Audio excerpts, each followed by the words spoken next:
Port d'Albret FM. Passons au vert, la chronique environnement et nature de Port d'Albret FM, avec Samuel Blois. Bienvenue dans ce deuxième épisode spécial de Passons au vert, enregistré lors de la conférence organisée par le collectif Stop THT 40 et son association Landes Aquitaine Environnement. On attaque tout de suite la conférence, animée par Marc Mortelmans, journaliste et créateur du podcast Baleine sous gravillon. Pour les invités, nous avons le capitaine Paul Watson, pionnier du militantisme écologique, engagé depuis des décennies dans la lutte pour la vie marine, l'un des premiers membres de Greenpeace et fondateur de Sea Shepherd. À ses côtés, Lamia Essemlali, cofondatrice de Sea Shepherd et présidente de la partie française. Aurore Toulot, biologiste marine, cétologue, présidente de l'association Itsas Anima, l'âme de la mer. Frédéric Garcia, président de l'association Défense des milieux aquatiques, et Erwan Simon, explorateur et président de France Hydrodiversité, la réserve des vagues. Ce panel d'intervenants va vous expliquer les enjeux soulevés par le projet de l'INTHT, le rapport à la nature et à la transition écologique. Je vous retrouve juste après. Je vous laisse avec les applaudissements pour l'arrivée de Paul Watson. Merci Marie. On va attaquer directement, le temps nous est compté, on va attaquer par notre première mi-temps comme j'avais annoncé. Donc on a la chance d'accueillir Lamia Essemlali et Paul Watson de Sea Shepherd. If you please join us. Tu peux te mettre là ou pas ici ? Alors je pense qu'il y a peu besoin de présenter ces deux-là. Ils ne sont pas seuls. On a la chance d'avoir avec nous une cétologue, une biologiste marine, en l'occurrence Aurore Toulot. Beauty Before Age. On a aussi la chance d'avoir Philippe Garcia, qui est le fondateur de DMA. Est-ce que tu peux te mettre à côté de là? Non. Philippe Garcia, DMA, au passage, est une des 3 associations qui déposent ses recours, avec LAE et Sea Shepherd, au passage. Philippe est un spécialiste il va nous expliquer les dangers sur la biodiversité marine et vous allez voir que ça va au-delà. Et enfin, nous avons aussi la chance d'avoir avec nous Erwan Simon. Je vous rappelle qu'après, il y aura une deuxième mi-temps. Là, nous, on va se préoccuper de ce qui se passe dans l'océan. Et après, je le redis, il y aura une deuxième mi-temps qui va se préoccuper de ce qui se passe dans l'eau. Vous savez qu'il y a un contournement qui est fait de cette ligne par cette région, d'où l'utilité d'avoir les 2 milieux qui sont représentés. On va commencer sans plus attendre par une question pour Paul. Est-ce que tu veux traduire ? D'accord. On a quand même envie de lui demander comment il va. C'est une question un peu bête. I'm good, thank you. Merci. Au-delà de ça, la question c'est où en êtes-vous dans vos luttes en ce moment, dans votre vie, individuellement et collectivement ?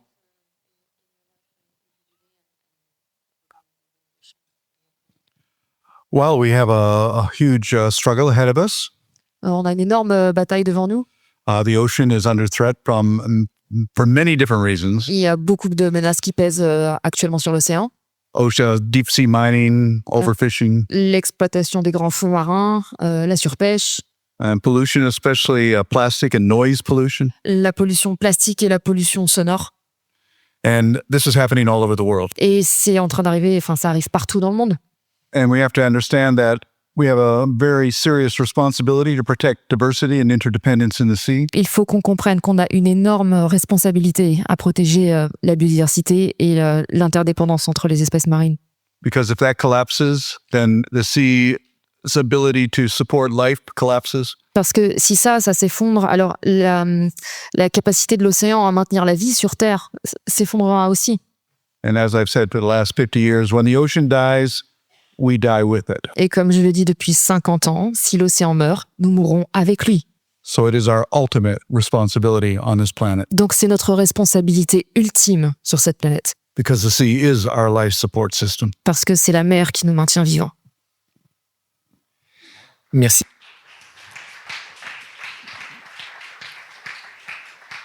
Merci Paul pour cette précision. J'adresse maintenant une question peut-être aussi à Lamia. Je resserre un petit peu la focale. Qu'est-ce qui vous a poussé à Sea Shepherd à vous engager dans ce combat-là plus précisément ici ?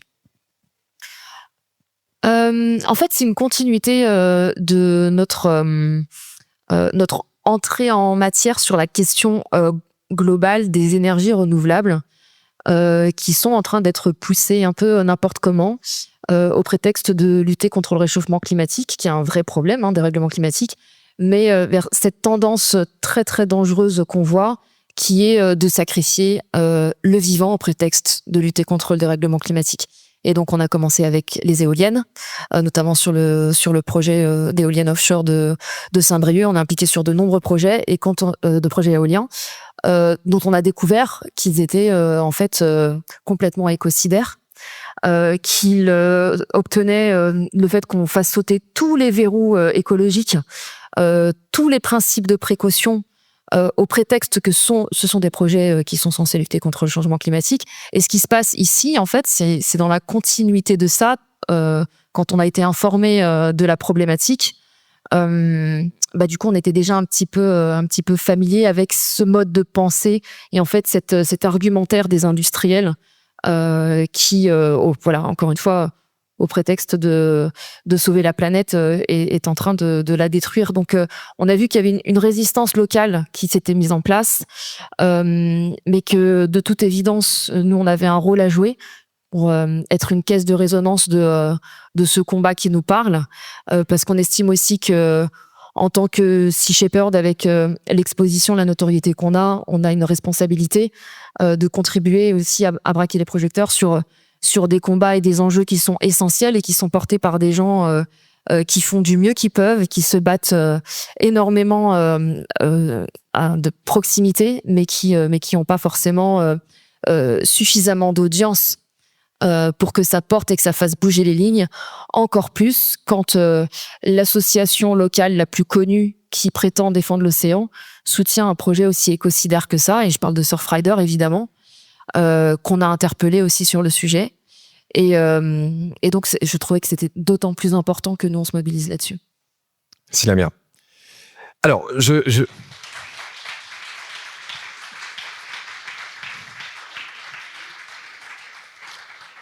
Alors, je viens de faire appel à Laurie Debove, qui est la fondatrice et la rédactrice en chef. Vas-y, assieds-toi, n'hésite pas.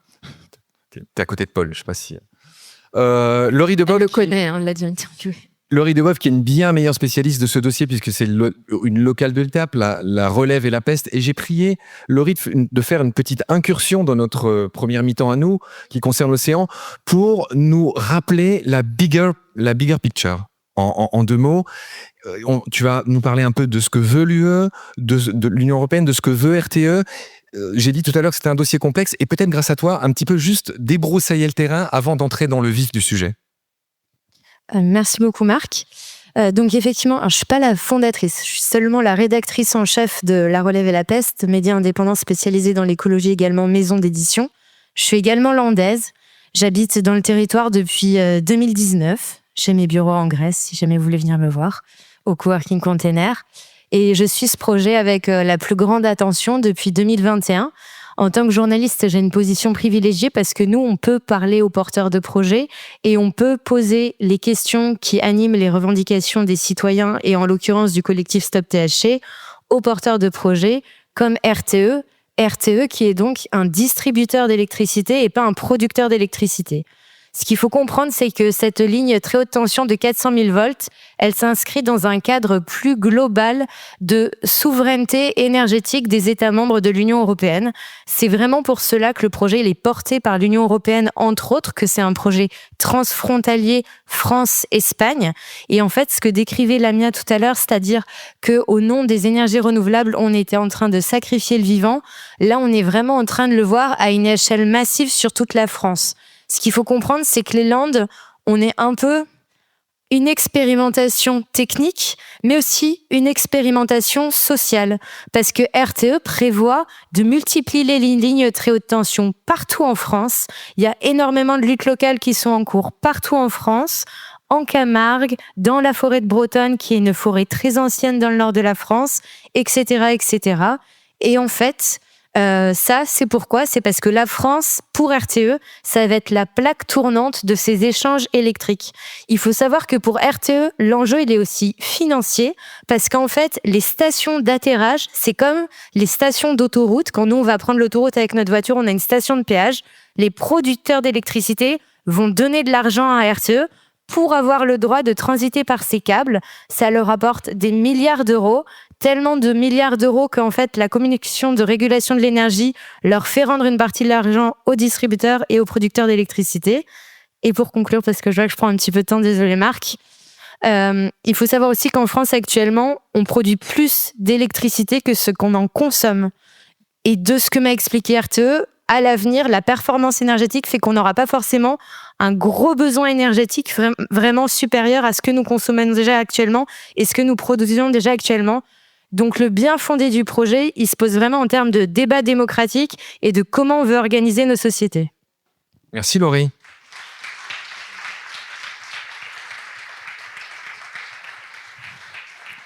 Merci Laurie. En fait, j'ajouterais que la bigger picture, juste 2 phrases, l'idée derrière tout ça, en tout cas pour RTE et pour l'UE qui a donné quand même pas loin de 600 millions d'euros pour que ce projet puisse se faire en subvention, c'est de relier les États entre eux pour qu'ils se fassent des échanges énergétiques et que par exemple, pour être tout à fait concret, que le photovoltaïque espagnol puisse arriver vers la France tandis que au moment où ça convient bien à tout le monde, par exemple, l'éolien français de la Manche puisse arriver en Espagne. Pourquoi ? Parce que ces énergies renouvelables-là ne peuvent pas se stocker. En gros, la bigger picture, c'est un tout petit peu ça. Je ne vais pas vous embêter, vous devez être au courant de ce dossier, mais c'était bon de le rappeler. J'ai envie d'enchaîner avec Aurore, la cétologue, et je pense que ça va intéresser Paul.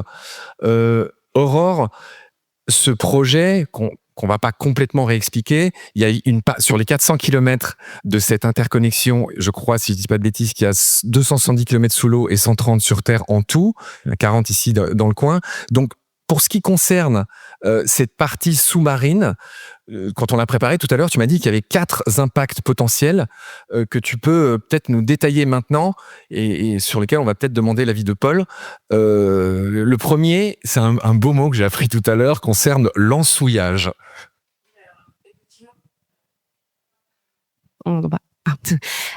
Effectivement, alors j'ai choisi effectivement 4 impacts qui peuvent être soulevés parce que ce sont 4 impacts importants.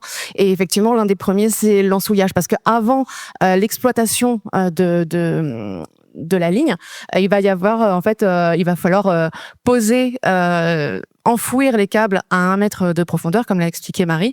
Mais avant cela, même avant cet enfouissement, il va falloir déblayer le fond et tout ce qui va pouvoir déranger. Et malheureusement, ce qui va pouvoir déranger, ça va être des crêtes de dunes, etc. Donc du coup, ça va, le travail va être fait par drainage. Et du coup, ça va représenter, d'après les rapports, ça représentera environ 500 000 mètres cubes de sédiments qui vont être déplacés pour chaque câble, sachant qu'il y en a 4. Et en fait, l'hydrodynamisme, c'est ce qu'on appelle la houle et le courant, est très actif sur la zone d'étude. Et du coup, ça va, il va y avoir d'importants transports de sédiments et forcément la morphologie des fonds va être modifiée. RTE affirme que les effets ne seront pas nuls, mais temporaires. Malheureusement, il y a peu d'études qui ont été réalisées et qui démontrent réellement les effets, notamment sur la masse d'eau, sur les courants de fond et sur la propagation de la houle en direction tout simplement de la côte. Donc, il y a effectivement un premier impact très important avec un manque probant de résultats et d'études sur le terrain. Alors, il y a d'autres impacts que tu vas nous détailler, mais j'ai envie à nouveau de me retourner vers Paul et Lamia. Une question naïve, peut-être, vous, on connaît vos combats pour les baleines, contre la surpêche. Il y a aussi l'histoire de tortues, évidemment. J'ai envie de demander s'ils sont approchés dans leur combat par... et vu qu'ils ont une connaissance extensive de ce qui se passe dans les autres océans, est-ce que ces histoires de câbles marins et des problèmes qu'ils posent font partie des soucis qu'on vous a présentés et comment c'est ailleurs dans le monde? Est-ce que vous avez un peu parlé de ça entre vous?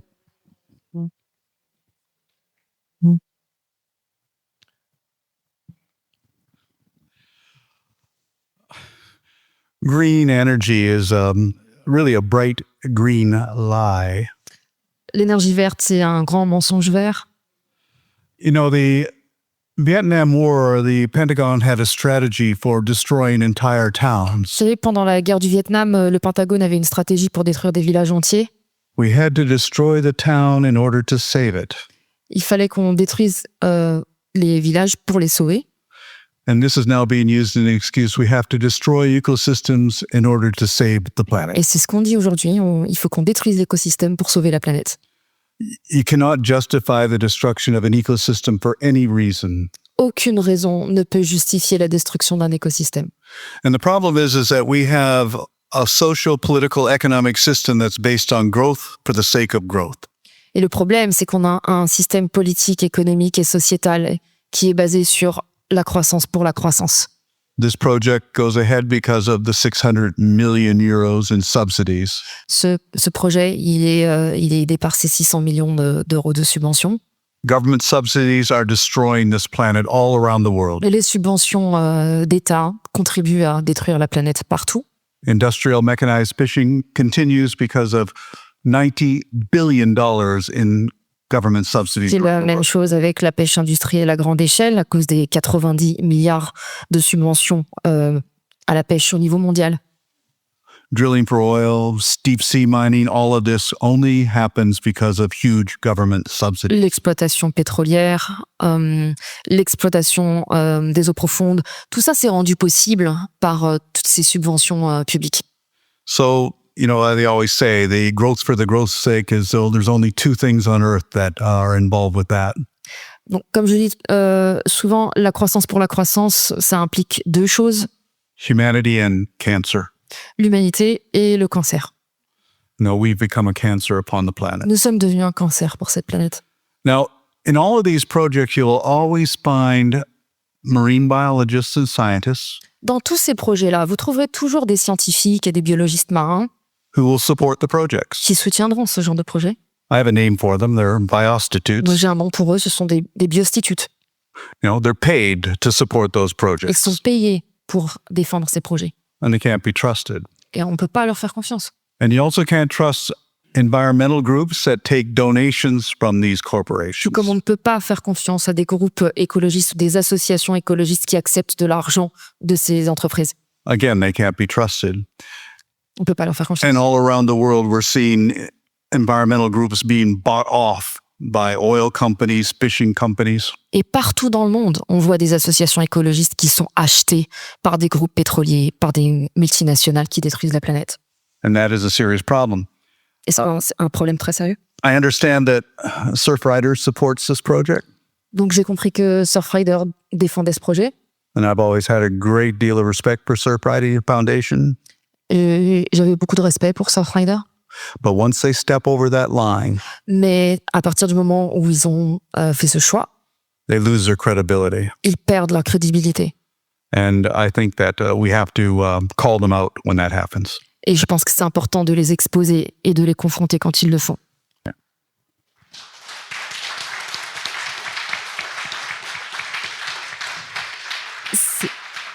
Si je peux juste préciser une chose, Surfrider a été invité à participer à cette table ronde et ils n'ont pas répondu.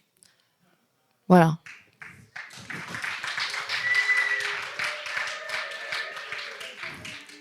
Alors, il y a notre ami Erwan qui est dans ses petits souliers, tu es le surfeur de la bande. Non, je plaisante. Et alors là, je vais reprendre ma métaphore footballistique. On était avec toi, Aurore.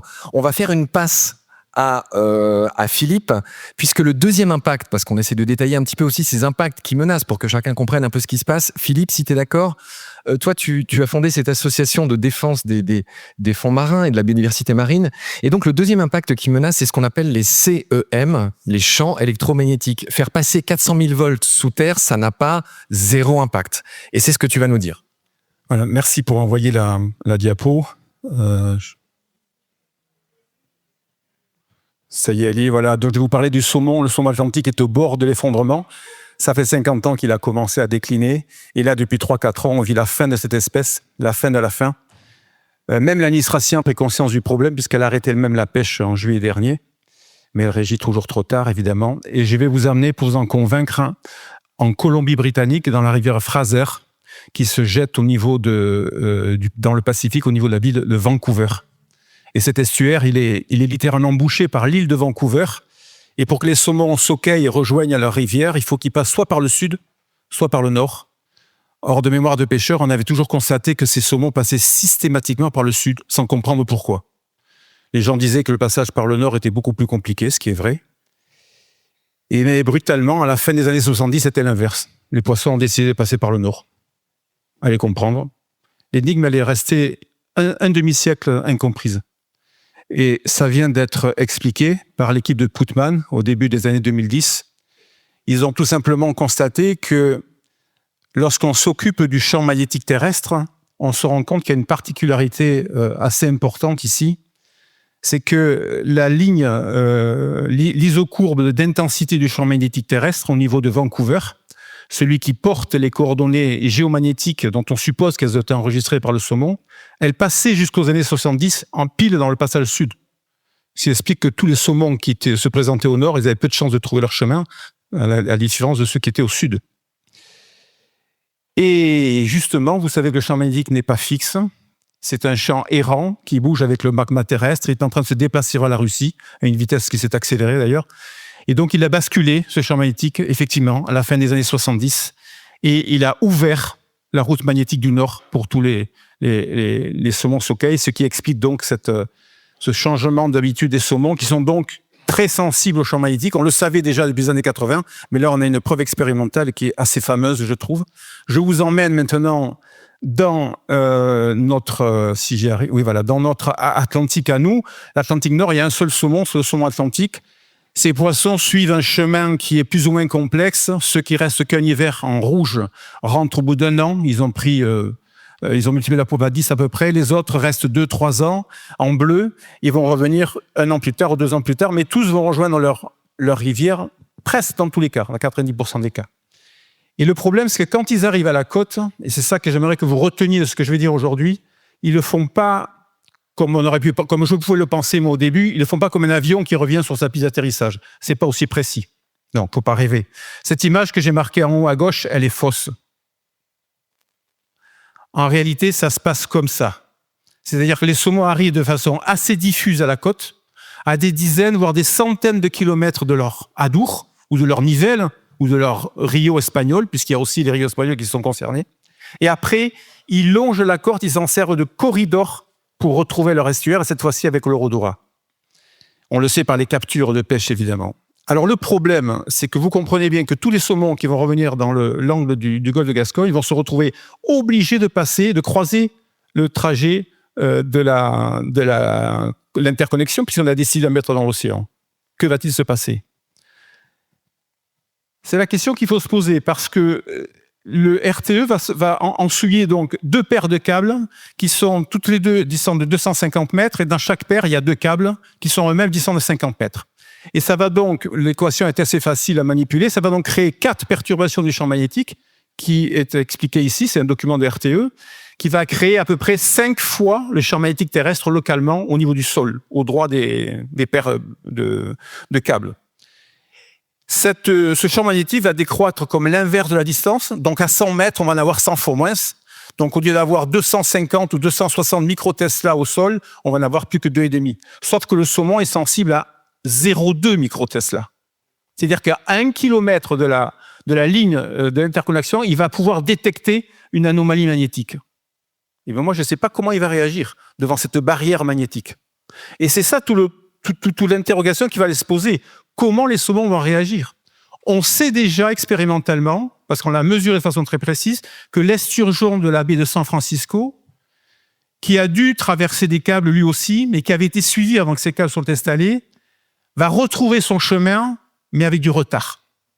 Et le retard en matière de vie sauvage, ça se paye par une moins bonne efficacité en reproduction, etc.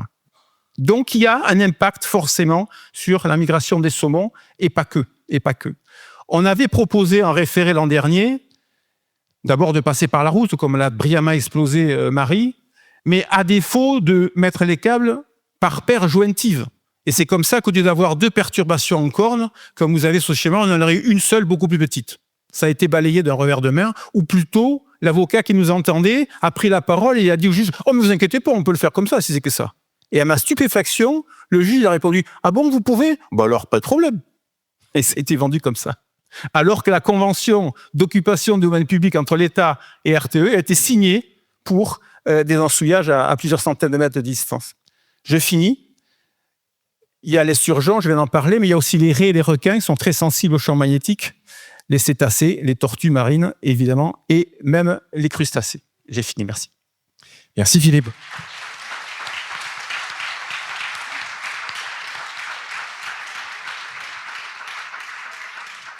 Erwan et les surfeurs sont toujours en énorme déficit de temps de parole, mais je vais quand même repasser brièvement par Paul.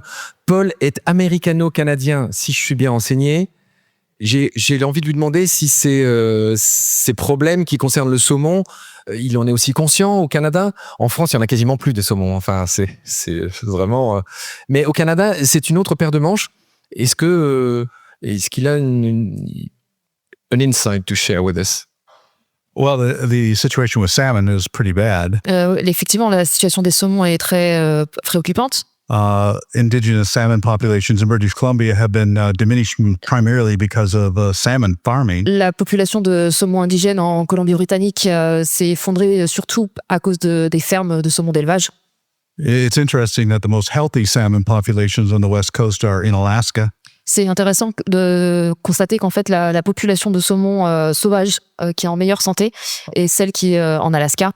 Where salmon farming is forbidden. Où l'élevage de saumon est interdit. One of the biggest problems with salmon farming is the zoonotic transmission of viruses. Un des problèmes principaux des fermes de saumon d'élevage, c'est la transmission de zoonoses, donc de maladies. From the farms to indigenous salmon populations. Donc, ce sont les saumons d'élevage qui contaminent les saumons sauvages. And the proliferation of sea lice from the farms onto the wild salmon. Et la prolifération des poux de mer qui infectent les saumons d'élevage, qui ensuite contaminent les saumons sauvages. So it's a very high mortality. Donc il y a un taux de mortalité extrêmement élevé chez les saumons sauvages en Colombie-Britannique, principalement à cause de ça. And the interesting thing about it, the Atlantic salmon is an exotic predator that has no business in the Pacific. Et ce qui est intéressant, c'est que en fait, le saumon atlantique est complètement exotique. Il a absolument rien à faire dans l'océan Pacifique. If you or I were to take some piranhas and put them in a river in France, si vous prenez des piranhas et que vous les mettez dans une rivière en France, that would be a crime. Ce serait considéré comme un crime. But because the salmon industry generates $3 billion in profits in British Columbia. Mais comme l'industrie de ferme de saumon génère 3 milliards de profits en Colombie-Britannique, we'll just overlook that little detail. En fait, on les laisse tout faire. It's a crime against the environment. C'est un crime contre l'environnement. Of course, one of many crimes against the environment. Un des nombreux crimes contre l'environnement.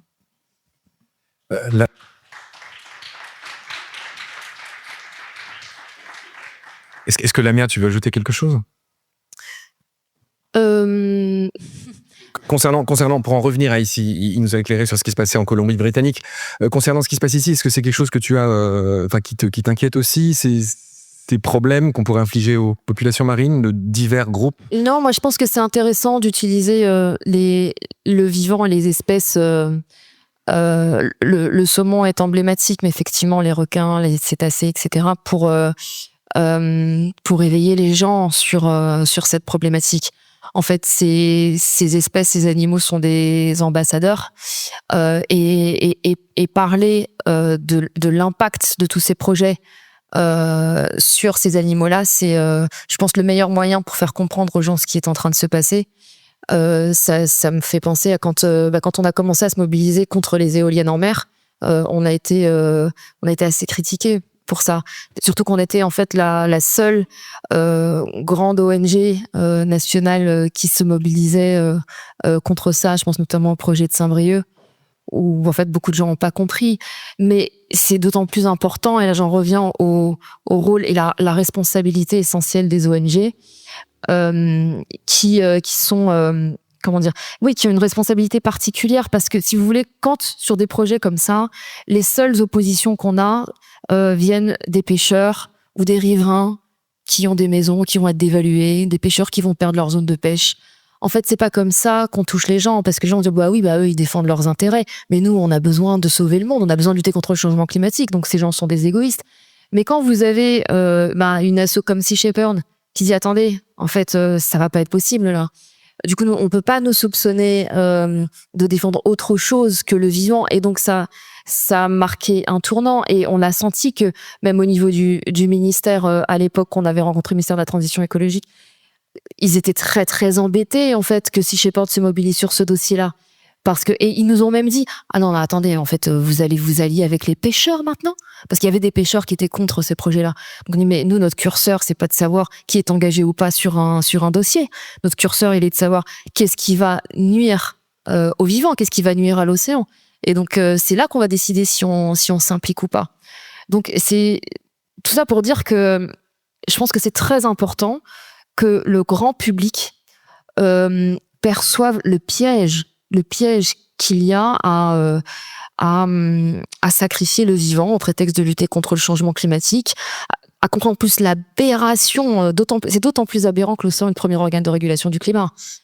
Et donc, et là, encore une fois, moi, ce qui m'inquiète, c'est qu'on a déjà fait tellement d'erreurs, on a déjà tellement détruit. Et là, au moment où on se dit, bon, on va prendre le problème à bras-le-corps, on fait encore une ultime erreur qui, je pense, sera l'erreur de trop. On peut pas se permettre de faire cette erreur-là.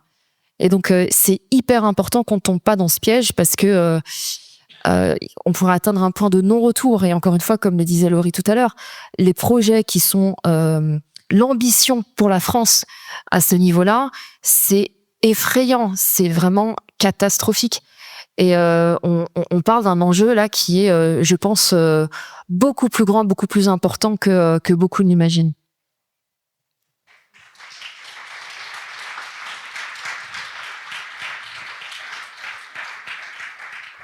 Merci Lamia. Alors dans un souci de, alors on va évidemment dans un souci de complétude, on n'avait pas fini les fameux 4 impacts. Il en reste 2, chère Aurore, et je suis impatient de faire la passe à notre surfeur qui a des choses, qui sont aussi extrêmement importantes à nous expliquer, à nous raconter sur les vagues. Mais peut-être avant, si tu veux bien finir les 2 autres impacts dont on a parlé tout à l'heure. Oui, bien sûr. Alors, les 2 autres impacts. Alors, chose importante, là, effectivement, en tant que citoyen, on s'intéresse à l'impact que ça peut avoir sur notre santé. Mais il faut savoir qu'au niveau de l'océan, la zone Sud-Gascogne, c'est une zone, en fait, de frayère, et c'est une zone de nurserie et aussi de migration pour bon nombre d'espèces qui fréquentent le golfe de Gascogne. Donc, du coup, c'est important de le signaler. Il y a un impact sur nous, mais il y a un impact sur chaque habitant des océans aussi. Donc juste pour voilà, c'était juste sur les 2 autres problématiques, les 2 autres impacts, ça va être le dégagement de chaleur générer en fait un courant électrique va générer à proximité dans le sédiment des températures et en fait cette température là peut aller au maximum à 3,9 degrés sur une profondeur de 30 cm. Donc toutes les espèces que l'on appelle sessiles, donc qui sont fixées sur le fond, vont être impactées de manière directe. Les autres espèces plus mobiles, elles vont pouvoir s'éviter, mais un évitement pose aussi d'autres questions en fait sur leur état de santé et l'évolution des populations. Donc voilà le deuxième aspect. Et le dernier aspect, effectivement, c'est l'acoustique qui est importante au niveau des cétacés pour nous. Effectivement, quel va être l'impact de tous ces travaux, que ce soit en pré-travaux, en mise en pause en fait de câbles, mais aussi au cours de l'exploitation de ces câbles. Il y a beaucoup les mammifères marins, parce que c'est notre exemple d'étude, communiquent énormément par le son. Donc il va y avoir une influence énorme sur le niveau acoustique, au niveau de l'ensouillage, du forage, des mises de protection, etc. Enfin voilà, il y a beaucoup d'impacts qui vont être liés. Et le comportement anti-prédation, le niveau de stress, la capacité à se nourrir peuvent être affectés par la présence de niveaux sonores inhabituels, en fait, tout simplement. Très bien.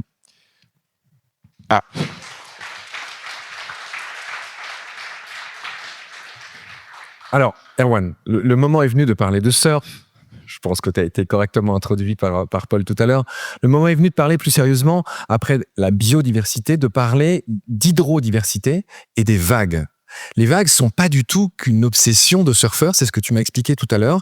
Et tu as tout à fait le droit de répondre à Paul sur ces histoires de surfeurs. Bien sûr, Surfrider ne représente pas tous les surfeurs. Je précise que tu n'es pas local de l'étape, tu es breton. Mais voilà, le surf, c'est universel. Donc, qu'est-ce que tu... Oui, Paul a beaucoup d'amis surfeurs, hein. Il n'est pas contre les surfeurs. Non. Ah, si c'est le message qui est passé, c'est pas du tout ça. On a énormément de soutien dans la communauté. On a bien compris que c'est des surfriders. Ah oui. Et je m'en amuse. Dieu sait qu'il n'y a pas de quoi rire. Mais on a la chance d'avoir un surfeur parmi nous qui, en plus, est obsédé par les vagues et cette fameuse hydrodiversité, ce qui sculpte le trait de côte, en fait. Oui, c'est ça. Bonjour à toutes et à tous. Donc oui, je viens de Bretagne, je suis un surfeur, je suis passionné par les vagues, j'adore voyager, explorer des nouveaux horizons. Et en voyageant, j'ai découvert qu'il y avait différentes sortes de vagues et que chaque vague est différente, que chaque vague a son ADN, sa spécialité, qu'elle déferle d'une façon particulière. Et on se rend compte aussi qu'il y a beaucoup de vagues qui sont menacées par des développements humains, par des constructions humaines, des digues, des ports qui s'agrandissent, par des pollutions, du dragage au sable, etc. Et du coup, en fait, avec des collègues, on a créé une association qui s'appelle France Hydrodiversité, qui avait pour objectif de valoriser et de préserver les vagues, parce qu'en France, on a une hydrodiversité exceptionnelle et on le sait pas trop. Cette hydrodiversité, elle est parfois menacée. Et en Bretagne, on a créé la première réserve de vagues. Donc ça, c'est une première en France. Et peut-être que tu vas me demander, qu'est-ce que c'est que l'hydrodiversité ? Oui, et dire que tu as fait classer des vagues, c'est ça que Oui, c'est ça, tout à fait. On a créé un périmètre, en fait, à Saint-Pierre-Quiberon, sur la presqu'île de Quiberon, à la Côte-Sauvage, un périmètre dans lequel les municipalités s'engagent à protéger les vagues, à ne pas faire de construction. Et ça, c'est quelque chose qui a été voté au conseil municipal il y a quelques années. Et c'est une première en France. Et donc, chaque vague a ses particularités, chaque vague a son rôle. On connaît tous la biodiversité. La biodiversité, c'est la variété des espèces vivantes, animales ou végétales. Et l'hydrodiversité, c'est toutes les formes que peuvent prendre l'eau. L'eau peut devenir, par exemple, une cascade, peut devenir un torrent dans une rivière. Et dans les océans, ce qui est le plus dynamique, ce sont les vagues. Et il y a différents types de vagues. Il y a des vagues qui déferlent sur du corail, des vagues qui déferlent sur du sable, comme ici dans les Landes. Il y a des vagues qui déferlent sur des rochers, à des embouchures de rivières, sur des pointes rocheuses. Il y a vraiment une grande diversité. Et en fait, ces vagues, elles hébergent la vie. Ce sont des écosystèmes où vivent beaucoup d'animaux. Il y a beaucoup d'animaux qui ont développé des techniques de chasse, des oiseaux, des mammifères marins, des poissons, des orques par exemple, des requins aussi, qui ont des techniques de chasse adaptées aux vagues. Et tout ça, il y a une vie autour des vagues. On sait que quand les vagues retournent le sable, ça fait sortir des petits nutriments qui attirent des poissons, qui attirent d'autres poissons, qui attirent des oiseaux. Et donc ça, quand on est surfeur, en fait, petit à petit, on l'observe et ça fait partie du surf. C'est pas juste un support de glisse, une vague. C'est un écosystème vivant. Et voilà. Donc c'est pour ça que nous, on est là pour valoriser, préserver l'hydrodiversité autant que possible. Et on apprend évidemment qu'il y a de plus en plus de menaces qui pèsent sur ces vagues et cette hydrodiversité. Alors là encore, j'ai envie de faire réagir Paul. Je ne sais pas du tout si Paul a fait du surf dans sa jeunesse ou à un moment, et si cette notion d'hydrodiversité lui est chère, dans la mesure, encore une fois, les vagues, c'est pas juste un moyen de faire du surf ou de s'adonner à des loisirs, c'est aussi quelque chose qui sculpte le paysage et le vivant qui est en dessous, c'est ce que tu viens de dire. Well, that's right. I mean, the surf is part of an ecosystem that affects all species. The surf, what you said? The surf. Ah, oui. Les vagues font partie d'un écosystème dont dépendent beaucoup d'espèces. Toutes les espèces. I used to surf, but we're talking about the 60s. Bon, je surfais, mais dans les années 60. Où ça? Where? California, Hawaii. Hawaï, en Californie. Very long. But I have a lot of good friends who surf. A good friend of mine is Kelly Slater. Mais j'ai beaucoup d'amis surfeurs. Kelly Slater est un très bon ami, notamment. You certainly won't find Kelly supporting a project like this. Je suis persuadée que Kelly ne soutiendrait pas un projet comme celui-ci. And so I think that every surfer who has an affinity Et je pense que chaque surfeur qui a une affinité for the ocean avec l'océan will always side with diversity and interdependence of species. prendra toujours le parti de l'océan et de la biodiversité dans la mer. Thanks, Paul.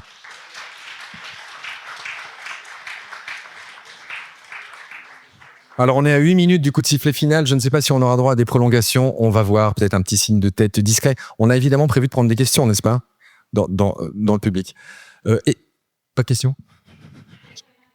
Ok. Est-ce que, Aurore, peut-être, est-ce qu'on avait tout dit sur les baleines? Moi, je repense, je sais pas si tu t'en souviens, Lamia, je t'ai interviewé au tout début de Baleines sous gravillon, et tu m'avais dit quelque chose qui m'avait marqué à l'époque. Tu m'avais dit que si on n'arrivait pas à protéger les baleines, on n'arriverait pas à protéger le reste. Dans la mesure où les cétacés, comme les ours polaires, comme certains animaux sur Terre, sont des flagship species, sont des espèces si emblématiques, si populaires, que voilà, c'est un peu une des stratégies de Sea Shepherd. Et donc, moi-même, dont le podcast s'appelle Baleines sous gravillon, on a assez peu parlé des baleines qui passent ici. C'est un couloir de migration pour certaines espèces. Peut-être qu'on pourrait en dire un mot. Et même, il y a aussi les fameux dauphins là, qui, dorénavant, bénéficient d'un mois de préservation, de vacances. Je ne sais pas si tu veux peut-être commencer, Aurore, et Lamia enchaîner. Alors après, effectivement, localement, sur la zone qui va être impactée par l'interconnexion, on a constaté, il y a une présence d'environ 36 espèces de mammifères marins, donc baleines, dauphins et phoques. Quels sont les plus emblématiques, les plus connus? Alors les plus emblématiques, ça va être effectivement le grand dauphin, le dauphin commun, qui est connu dans le golfe de Gascogne. Et d'ailleurs, je remercie beaucoup Sea Shepherd de cette mise en lumière de toute cette problématique auquel on est sujet en intervenant sur les échouages, notamment. Donc voilà, effectivement, c'est l'un des animaux emblématiques. Mais il y a aussi de plus gros mammifères, comme le rorqual commun, donc la deuxième plus grande baleine après la baleine bleue quand même. Et voilà, qui se présentent des baleines à bosse aussi. Quand on pense baleine à bosse, on pense aux turquoises et chaudes. Non, ce sont des espèces migratrices et qui utilisent le golfe de Gascogne pour leur route de migration, pour se nourrir. Notamment le gouffre de Cap-Breton leur sert pour se nourrir. Est-ce qu'elles longent la côte? Est-ce qu'elles sont en danger par ce qu'on vient de dire, ou est-ce qu'elles sont... Alors oui, bien évidemment qu'elles vont être impactées. En fait, ça va être toujours... En fait, c'est comme l'a dit Lamia, les mammifères marins sont de bons indicateurs de milieu. Ils sont situés en haut de la chaîne alimentaire. Donc, si vous changez un maillon de la chaîne, bien évidemment que vous allez impacter indirectement sur les mammifères marins. Les fameuses baleines. Tu veux que je rebondisse sur les baleines? Non, mais effectivement... nous, on défend l'ensemble de la vie marine. On a des campagnes pour les requins, on a des campagnes pour les concombres de mer, tortues. Évidemment pour les tortues, mais bon, les tortues, elles ont quand même un capital sympathie. Alors pas autant que les baleines et dauphins, parce qu'on a hiérarchisé pour une raison qui est complètement irrationnelle. Mais c'est vrai que du coup, c'est intéressant, en étant très pragmatique, d'utiliser ces animaux qui touchent particulièrement le cœur des gens, qui sont les dauphins et les baleines, pour finalement alerter sur des problématiques qui autrement sont trop diffuses en fait dans l'esprit du public. Et c'est vrai que sur la question, c'est ce qu'on a fait sur la question des captures de dauphins dans le golfe de Gascogne, où quand on a commencé à exposer des cadavres de dauphins dans les centres-villes. Dauphins communs. Dauphins communs qui portent pas très bien leur nom du coup, puisqu'ils sont menacés. Mais du coup, ça a interpellé les gens beaucoup plus que si on leur avait dit, vous savez, en fait, on pêche trop de merlus. Les gens, ça les touche, en fait. Et donc, c'est pour ça que même sur des projets comme ça, où c'est encore plus diffus, où les gens comprennent pas trop ce qui se passe, comprennent pas trop l'impact, le fait de rendre les choses extrêmement concrètes sur ce que ça va faire à ces animaux, c'est le meilleur moyen de mobiliser les gens, puisque c'est le concret. Finalement, au final, au-delà de tout ça, même quand on parle de changement climatique, d'indice carbone, en fait, au final, on parle de la vie. C'est pour ça qu'on est en train de se battre. Et donc, si on rend très concret la destruction de la vie, et notamment l'anéantissement d'espèces qui nous touchent autant, c'est le plus court chemin vers la prise de conscience. Et donc, c'est pour ça que je pense que c'est très important de rendre tous ces enjeux-là très concrets sur l'impact que ça va avoir. Donc, voilà, ce que tu expliques, Philippe, c'est très important. Voilà. Et puis, effectivement, j'ai toujours dit que si on n'arrive pas à épargner une espèce aussi charismatique que les baleines, en fait, c'est juste un indicateur sur le fait qu'on ne sauvera rien d'autre dans l'océan et donc on ne se sauvera pas nous-mêmes. Et quand on me demande, un monde sans baleines, c'est vrai que ça serait triste, mais finalement, au quotidien, ce serait quoi l'impact sur nous? Je veux dire, mais en fait, ne vous leurrez pas, un monde sans baleines, c'est un monde sans nous. C'est un monde sans nous. Puisque si on sauve pas les baleines, on sauve rien d'autre. Et si l'océan meurt, nous mourrons. Donc c'est QFD. Voilà, on est complètement liés à leur destin. Et ça, il faut vraiment qu'on le comprenne. Merci Lamia.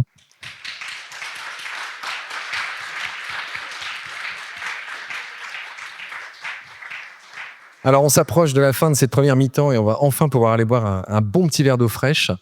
Peut-être avant ça, et avant de prendre les questions du public, on me confirme que c'est possible de prendre des questions.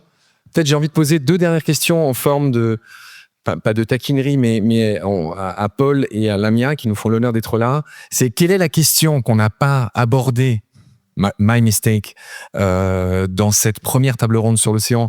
Si Paul a un manque, c'est le moment de le dire ou de se taire à jamais. Et l'autre question, c'est quelle est, à l'inverse, la question qu'on vous pose tout le temps et qui vous agace? Peut-être chacun peut prendre une des 2. Is there a question that wasn't asked? And is there a question that Chico asking was on in the film?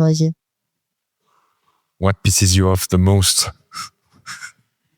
About questions, of course.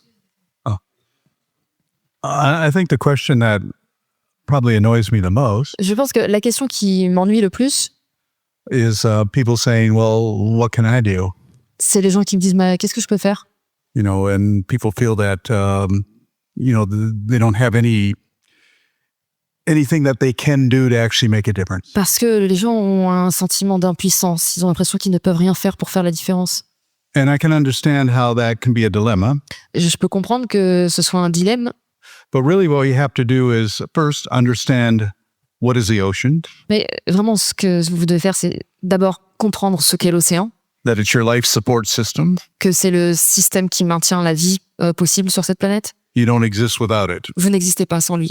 And therefore, you exercise anything you're passionate about Et donc, quelle que soit votre passion, vous la mettez au service. with courage and imagination Avec du courage, de l'imagination, to make a difference.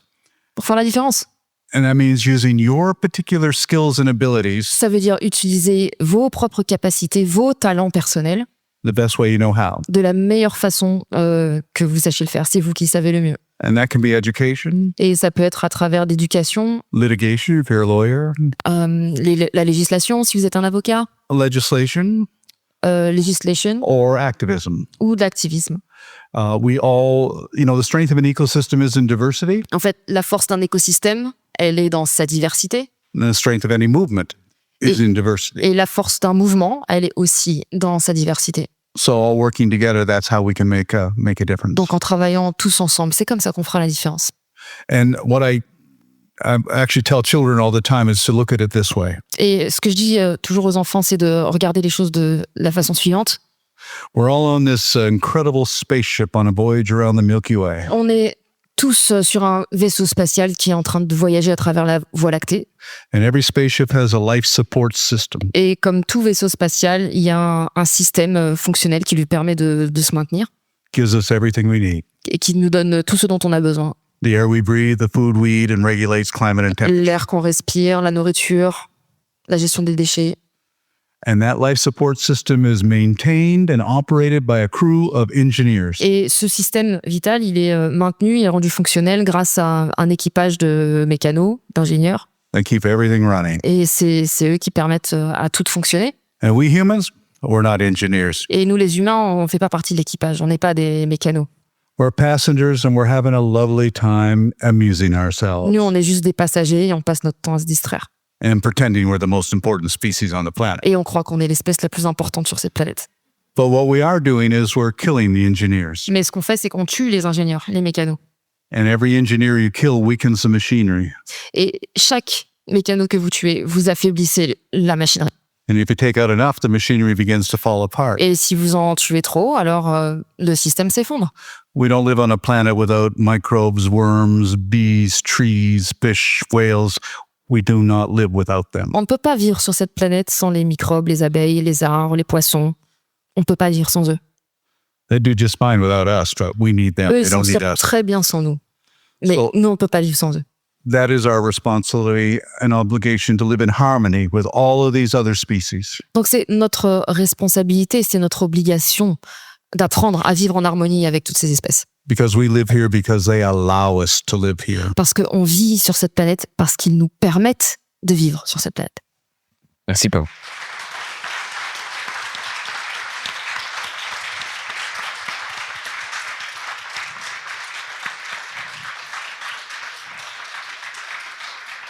Ouais. Alors, on est déjà à 2 minutes dans les prolongations. Est-ce que c'est le moment de commencer à prendre quelques questions?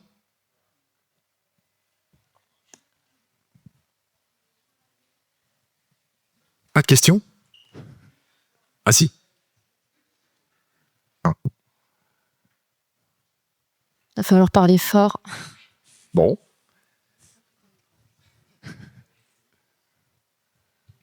Moi, en attendant que d'éventuelles questions arrivent, j'ai envie de demander à Paul si il a prévu d'apprendre le français, un de ces 4. Yeah, I plan a lot of things. That's one of them. Oui, j'ai prévu beaucoup de choses et ça en fait partie. What number of priority? Is it a 2, 3, 4? Well, after environmental activism, it'll be number 2. Bon, après, l'activisme, c'est en deuxième. C'est un gros challenge. C'est plus difficile pour lui d'apprendre le français que de planifier une campagne contre les baleiniers. Très, très difficile. Merci Lamia. Vous nous avez bien évoqué en introduction qu'effectivement, il y a quelques années, on n'avait peut-être pas de recul ni d'expérience pour intégrer l'empreinte de l'homme qui aujourd'hui, grâce à nos experts, permettent d'avoir une anticipation des conséquences d'une activité humaine qu'on nomme l'anthropocène. Est-ce qu'aujourd'hui, vous avez des actions avec tout ce qui se passe en France et notamment ce cas de RTE sur nos territoires avec la conférence des Nations Unies pour l'océan à Nice qui se tiendra en juin prochain? Est-ce que vous avez une modélisation qui peut aussi permettre de rentrer dans leur thématique, c'est-à-dire accélérer l'action et faire participer tous les acteurs à Nice en juin pour fédérer tous ces modèles d'expérimentation qui existent maintenant malheureusement? Merci. Nice, ça va être une opportunité, ça va être une fenêtre qui va permettre, j'espère, de faire passer des messages. J'en attends pas de miracle en termes de décision politique. Par contre, ça va être une plateforme vraiment importante. Et nous, on est en train de préparer potentiellement 2 voire 3 conférences qu'on pourra mener sur cette semaine-là. Je trouve que ce qui est intéressant aussi par rapport à ça, c'est ce qui s'est passé ces derniers mois avec l'incarcération de Paul au Groenland, où la France s'est particulièrement distinguée au niveau mondial, a été vraiment en tête de la lutte pour sa libération. Et je trouve que du coup, d'une certaine façon, ça nous oblige encore plus à être à la hauteur sur la préservation de l'océan. À partir du moment où on se bouge à ce point, si au plus haut niveau diplomatique français, ça s'est bougé, le président Macron est le seul président qui a parlé de manière aussi directe et aussi publique sur la libération de Paul. Il y en a d'autres qui se sont mobilisés, mais en coulisses. Et si le président Macron l'a fait, c'est parce que l'opinion publique française s'est distinguée par rapport à ça. C'est parce qu'il y a eu une pression en France sans équivalent ailleurs. Et je trouve que, au-delà évidemment de la libération de Paul, qui serait pas parmi nous aujourd'hui s'il n'y avait pas eu ça, c'est un message d'espoir par rapport à la marge de progression qu'on a en France, du fait que on est un pays particulier, 2e surface maritime mondiale, 11 millions de kilomètres carrés d'espace maritime, et en même temps, du coup, avec des enjeux et des menaces qui sont colossales. On en a parlé sur les ambitions énergétiques, mais aussi sur la question de la surpêche. Du coup, je pense qu'il faut prendre la France au mot, hein. Donc la France, leader de la défense, du plus grand défenseur de l'océan. Donc soyons cohérents et devenons les leaders mondiaux de la défense de l'océan.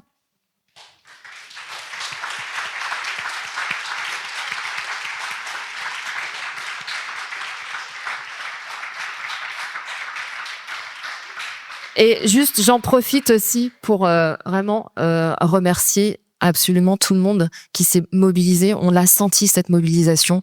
Vraiment, ça a fait chaud au cœur. Même au Groenland, on l'a senti aussi. Sur les réseaux, on l'a senti. Quand Paul est revenu en France, on l'a senti. Ça a vraiment fait toute la différence, surtout dans des moments on se serait senti vraiment très très seul face au rouleau compresseur qu'il y avait derrière, surtout que nous on avait des informations extrêmement inquiétantes sur toute la machinerie qui était déployée derrière pour avoir sa tête. Et c'est vrai que sans votre soutien, ça aurait pas été possible. Donc vraiment, même pour nous, pour Paul et puis pour tous ceux qui se sont battus pour lui, un grand merci.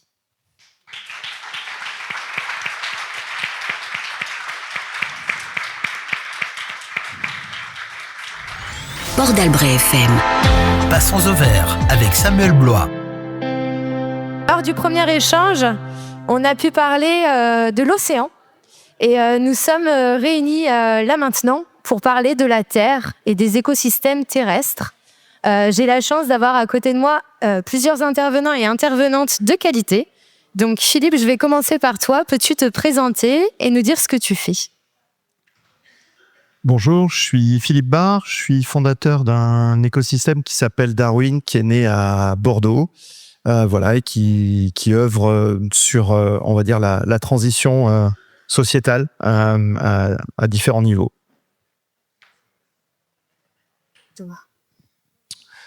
Bonjour à toutes et tous, donc je suis Thomas Braille, le fondateur du groupe national de surveillance des arbres. Est-ce que tu peux dire ce que c'est que le GNSA pour peut-être ceux qui ne le connaissent pas ? J'avoue que c'est un peu court. Le groupe national de surveillance des arbres, c'est une association qui a vu le jour il y a à peu près 5 ans, suite à un abattage dans ma ville où j'ai commencé à m'accrocher dedans et de là j'ai vu qu'il y avait un vrai vide associatif et j'ai fondé le groupe national de surveillance des arbres. C'est 70 antennes aujourd'hui à peu près en France. C'est du juridique, c'est du pédagogique et c'est des écureuils. Je pense qu'à Cap-Breton, vous en avez vu un beau. D'ailleurs, il est dans la salle. Il a même la tenue complète de l'écureuil. On peut l'applaudir. On peut applaudir Sadik. Voilà. Il est où, Sadik ? Il est sorti. Oui, il est allé manger quelques noisettes. Il va revenir. Tania ? Bonjour. C'est allumé ? Non, c'est pas lui. Ok, c'est bon. Bonjour à toutes et à tous. Allô, là.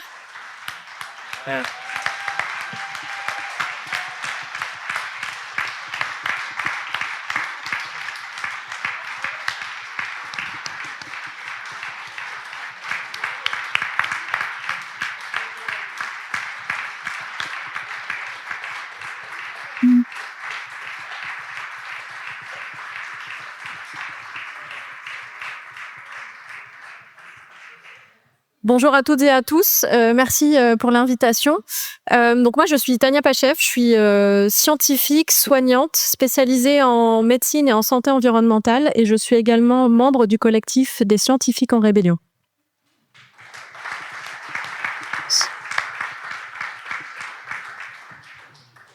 Bonjour, je suis Yves Emo, créateur d'une entreprise qui s'appelle Evo Concept. Nous sommes spécialisés dans la restauration écologique, la compensation écologique et la restauration des écosystèmes.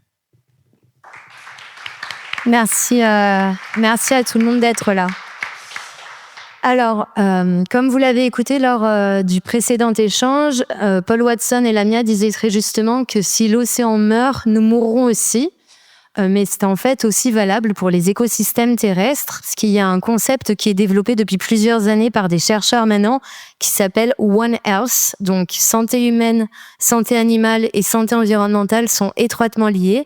Et je vais laisser Tania nous présenter les inquiétudes sanitaires au niveau du projet de la ligne THT. Merci Laurie. Alors effectivement, le One Health, en fait, on parle de la santé humaine, la santé animale, la santé des végétaux. En réalité, vous le savez très bien, nous, les humains, nous ne sommes que des animaux. Donc, en fait, on devrait uniquement parler de la santé animale et la santé végétale. Et ce que disait très justement tout à l'heure Lamia, je rebondis sur ce que Paul et Lamia ont dit tout à l'heure, c'est-à-dire que Actuellement, en fait, on traverse une triple crise. Un effondrement de la biodiversité, un dérèglement climatique et on subit une pollution majeure, notamment chimique et plastique. Et on a tendance à oublier que la biodiversité, non seulement est la victime de ces autres crises, mais surtout, c'est la solution à ces autres crises. Et on la met relativement de côté et on la met pas suffisamment en avant. Le contexte mondial, encore une fois, ça a été soulevé tout à l'heure, mais il faut avoir en tête que les pollutions sont la première cause de décès dans le monde aujourd'hui. Ça a quoi comme conséquence ? Eh bien, en fait, on a une épidémie de maladies cardiovasculaires, de maladies chroniques. Paul a très justement dit tout à l'heure que nous sommes devenus le cancer de l'humanité, mais nous subissons aussi cette pathologie. Les cancers évoluent malheureusement très fortement à travers la planète et on sait que c'est à cause de cette triple crise que je viens de citer.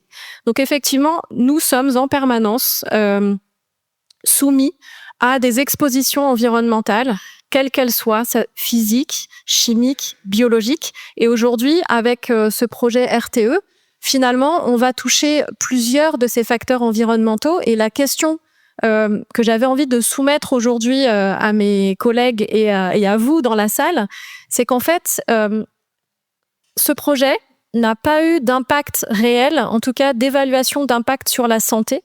On a vu qu'il y avait de grosses lacunes sur l'impact pour la faune marine, sur les végétaux également, mais sur la santé humaine, finalement, on a très peu de billes. Et aujourd'hui, on n'a aucune information pour nous assurer que ce projet n'aura pas d'impact, justement, sera complètement sans risque sur la santé. Et donc, qu'est-ce que ça peut faire, parce qu'on n'en est pas sûr, en fait, ça va peut-être rajouter encore un facteur environnemental à notre exposition qui est déjà plurifactorielle. Les scientifiques appellent ça l'exposome, c'est-à-dire tous les facteurs environnementaux auxquels nous sommes soumis en permanence du début de la vie jusqu'à la fin de la vie. Et aujourd'hui, peut-être que cet effet-là, que ça produirait, entre guillemets, va se rajouter à cet effet que l'on appelle l'effet cocktail, sans avoir aucune information sur les risques potentiels. Peut-être il n'y aura pas de risque, peut-être qu'il y aura des risques. Aujourd'hui, on ne le sait pas. Et en tant que scientifique et surtout en tant que soignante, je me pose la question du retournement de la charge de la preuve. C'est-à-dire qu'aujourd'hui, on nous dit, en fait, il n'y a pas de risque. Mais pourquoi on nous dit ça ? Parce qu'il n'y a pas d'études. Et cette situation va être, entre guillemets, quelque chose d'exceptionnel et d'expérimental. Donc, en fait, ils ne peuvent pas dire, en réalité, qu'il n'y aura pas de risque, puisqu'on ne sait pas, ça va être la première fois que ça va être mis en œuvre. La seule petite comparaison que l'on pourrait faire, c'est effectivement une ligne à haute tension en courant continu qui a été enterrée près d'une école en Bretagne, à Sainte-Pazanne en Loire-Atlantique, et on a un cluster de cancer pédiatrique dans cette zone-là. Alors, ça veut pas dire que il y a une cause et une conséquence, mais en tout cas, ça peut faire partie d'un facteur environnemental qui s'est surajouté à un exposome qui est déjà présent, à savoir des expositions aux pesticides, de l'eau qui n'est pas super nickel au robinet, etc., etc. Donc, je n'ai pas dit que c'était la cause, mais c'est un élément qui peut-être pourrait favoriser l'émergence de ce type de pathologie. Donc aujourd'hui, en fait, ce qu'on sait, c'est qu'on ne sait pas. Donc la question, c'est est-ce qu'on a envie aujourd'hui de tester ça sur nous ? Voilà, c'est la question que je voulais vous partager aujourd'hui. Et en tant que scientifique, aujourd'hui, je n'ai pas la réponse parce qu'en fait, la réponse n'existe pas. Et c'est vraiment ça qu'on voulait vous faire passer comme message, c'est que en fait, on est en train d'aller en terre inconnue, tout simplement. Et cette problématique, est-ce que quelqu'un a envie de la prendre en charge, envie de la tester ? Je suis pas sûre qu'on aurait beaucoup de réponses dans la salle, en tout cas des réponses positives. Mais c'est quelque chose qu'il faut avoir en tête aujourd'hui. Le porteur de projet fait tout pour rassurer la population, mais la réalité, c'est qu'en fait, on ne sait pas. Voilà ce que je voulais vous parler. Merci beaucoup, Tania.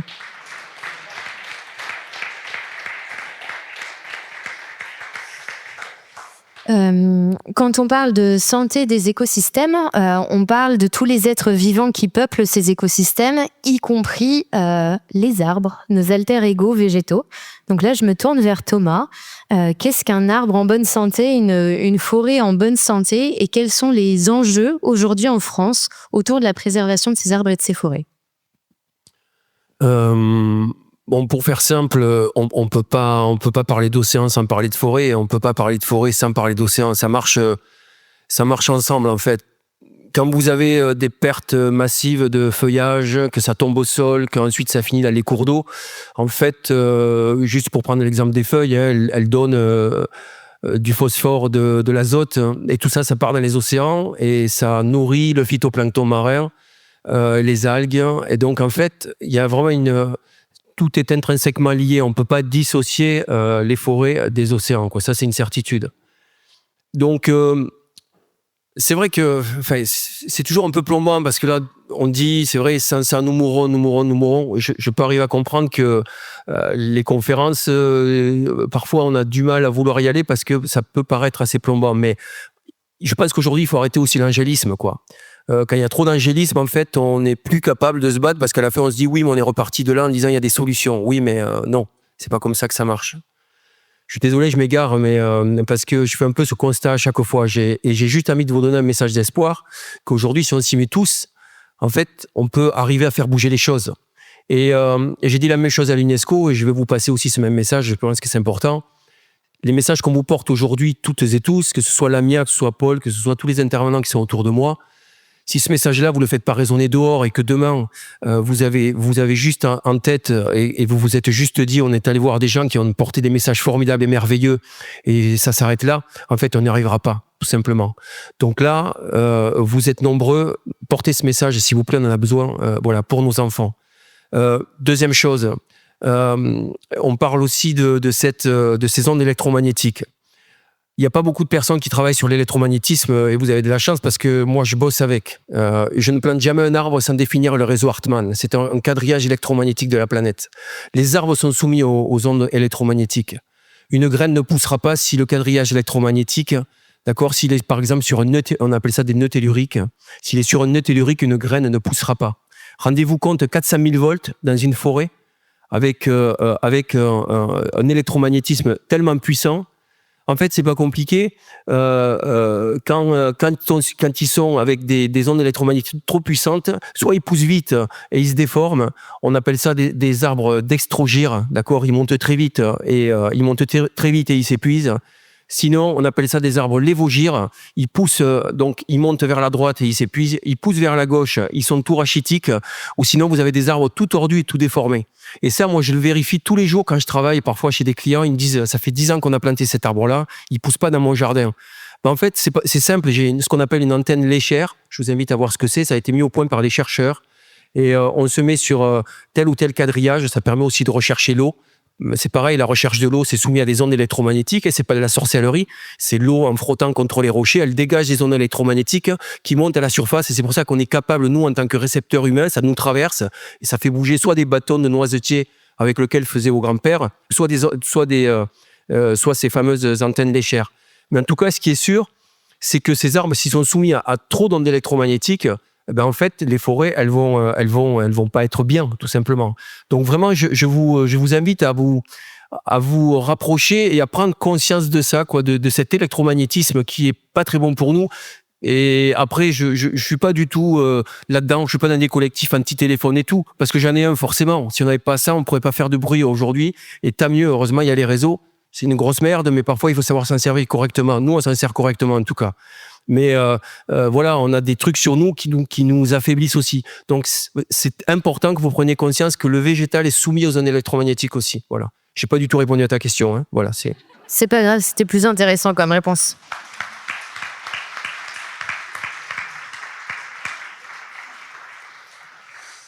Et les ondes électromagnétiques ne sont pas le seul péril auquel sont soumis les arbres et les forêts françaises.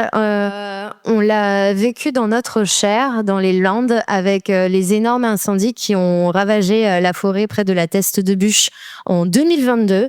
Ça a été assez dévastateur écologiquement, mais aussi émotionnellement, de voir avec quelle rapidité on pouvait perdre une partie de notre patrimoine végétal. Et c'est pour ça que je me tourne vers toi, Philippe, parce que vous avez mis en place un programme de reforestation et un programme de conservatoire de semences anciennes. Est-ce que tu peux nous en parler un petit peu ? Oui, ça va faire le lien avec ce que vient de dire Thomas. Moi, j'ai grandi sur Arcachon, au bord de l'eau, et on a une maison familiale de gémeurs dans la forêt. Il n'y a pas l'électricité, il y a l'eau au puits, comme dans beaucoup de ces cabanes forestières dans les Landes. Et bien évidemment, on ne capte pas normalement les ondes pour téléphoner. Avec les téléphones portables, depuis que les téléphones portables sont arrivés, eh bien, on était tranquille là-bas. Et juste pour témoigner de ce que ça fait, certes sur le végétal, mais aussi sur les humains, moi, je suis assez insomniaque normalement, donc je vis souvent en ville, dans des maisons comme dans lesquelles on vit tous, et je dors peu, je dors 3-4 heures par nuit, à peu près, plus ou moins. Et dans cette cabane forestière, j'arrivais à dormir entre 8, 9, jusqu'à 12 heures à chaque fois. Très bien. Bien évidemment, donc, pas d'ondes électromagnétiques. Et il se trouve que les incendies sont passés par là. Malheureusement, le hameau de cabane a été sauvé et la forêt non, parce qu'on sauve d'abord nos biens matériels, c'est comme ça dans notre loi. Et donc les pompiers, on leur demande de d'abord sauver les biens matériels humains. J'aurais préféré que ma cabane brûle 3 années d'affilée, que la forêt brûle pas, on les aurait reconstruites. Et bien maintenant, c'est comme en ville, on capte, et on dort plus aussi bien. Voilà, donc ça, c'est quelque chose dont je peux témoigner, c'est que les ondes électromagnétiques, elles nous font moins bien dormir. Et quand on sait ce que le sommeil représente dans la santé humaine, eh bien, c'est phénoménal. Et toutes ces petites bestioles, tous les câbles, bien évidemment qu'ils ont un effet néfaste sur notre vie. Alors oui, on en a besoin aujourd'hui parce qu'on s'est créé une obligation de vivre avec. Mais c'est une évidence que c'est néfaste. Et oui, du coup, on a créé ce conservatoire de graines anciennes locales avant les incendies. On a sauvé une petite forêt qui est le prototype de la forêt landaise créée par Brémontier, les frères Desbier et le captal de Buch entre la Teste et Arcachon, qui a été vraiment le prototypage au XVIIIe siècle. Donc c'est une forêt qui a plus de 250 ans, qui allait disparaître sous la pression de la spéculation immobilière qu'il y a sur le bassin d'Arcachon, comme sur toute la côte ici, hein. On le vit tous. On a réussi à ce que ça ne devienne pas un golf 9 trous et puis 75 maisons avec des piscines, comme c'était envisagé. Et cette forêt qui a 250 ans, qui a pas été exploitée, qui a très très peu été exploitée au tout début du 19e, elle a une biodiversité, une génétique botanique extraordinaire, avec énormément de chênes verts, de chênes lièges, de pins diversifiés. Et quand il y a eu les grands incendies, ça a permis d'avoir un réservoir de botanique ancienne pour pouvoir faire un conservatoire de graines anciennes locales et une pépinière pour réensauvager ces zones qui ont été d'abord brûlées. On aurait pu à la limite laisser certaines choses après les feux, parce qu'on sait que les incendies peuvent avoir aussi un rôle de régénération. Je pense qu'il y a des gens qui savent mieux en parler que moi ici. Malheureusement, en plus de ça, on a accentué la dévastation avec un effet d'aubaine, parce vu que le cours du bois était très haut à cette époque-là, eh bien, les arbres qui avaient été léchés par les flammes, mais qui n'étaient pas, qui pouvaient survivre, on les a coupés. On les a coupés massivement pour bénéficier de cet effet d'aubaine. Comme dirait je sais plus qui, il faut toujours profiter d'une bonne crise. C'est malheureux dans notre nature humaine, mais c'est souvent le cas. Et donc, on a amplifié la dévastation de ces grands incendies, notamment sur la grande forêt usagère de la Thèse de Buch, qui était une forêt quasi primaire, une forêt millénaire qui a disparu. Donc on essaye de monter ce programme avec ce petit réservoir local qu'on a, et donc avec la pépinière végétale Rhapsody, on a cette ambition de réensauvager de manière diversifier la forêt pour pas avoir des forêts jardinées. Aujourd'hui, il faut savoir, dans notre forêt landaise, qui est une des plus grandes forêts européennes plantées par l'homme, alors à la fois il y a cette espèce de génie humain qui sait faire des grandes choses, qui a été véritablement massifié au milieu du 19e siècle et qui a été amplifié au 20e siècle, mais avec maintenant une démarche extrêmement industrielle, extrêmement monolithique, puisqu'on a une seule génétique maintenant de pin qu'on clone, qu'on plante à tant d'espace pour que les énormes machines à couper et à débarder puissent passer aisément, ce qui diminue drastiquement la biodiversité dans ces forêts. Ce sont plus des forêts en fait. Ce sont des jardins plantés d'arbres qu'on laisse pas aller à grande maturité. Du coup, on n'a plus de bois d'œuvre quasiment dans les Landes parce que ça sert massivement à la pâte à papier. En plus, on a en plus de faire des coupes rases, on a dessouché massivement dans les 10 dernières années. On s'est mis à dessoucher, ce qui est une hérésie, c'est-à-dire que en plus d'enlever la biodiversité dans l'espace aérien, on vient l'enlever dans le sol, ce qui fait que nos sols deviennent appauvris. C'est les sols sableux qui n'ont pas besoin qu'on leur enlève la petite richesse qu'ils ont. Et on voit dans quel modèle inique on est sur une forêt qui devient de plus en plus pauvre, qui n'a pas le temps de se régénérer, qui n'a pas l'opportunité d'avoir une biodiversité qui se développe et qui puisse véritablement constituer un réservoir en matière de fraîcheur, un réservoir en matière de diversité botanique, parce qu'on sait que ça résiste mieux aux ravageurs. Aujourd'hui, les forêts, dès qu'il y a un ravageur qui s'y met, vu qu'on n'a qu'une seule génétique, ça massacre tout très rapidement. Ça résiste moins aux tempêtes aussi, puisque on a la même hauteur d'arbres, on n'a pas d'arbres touffus.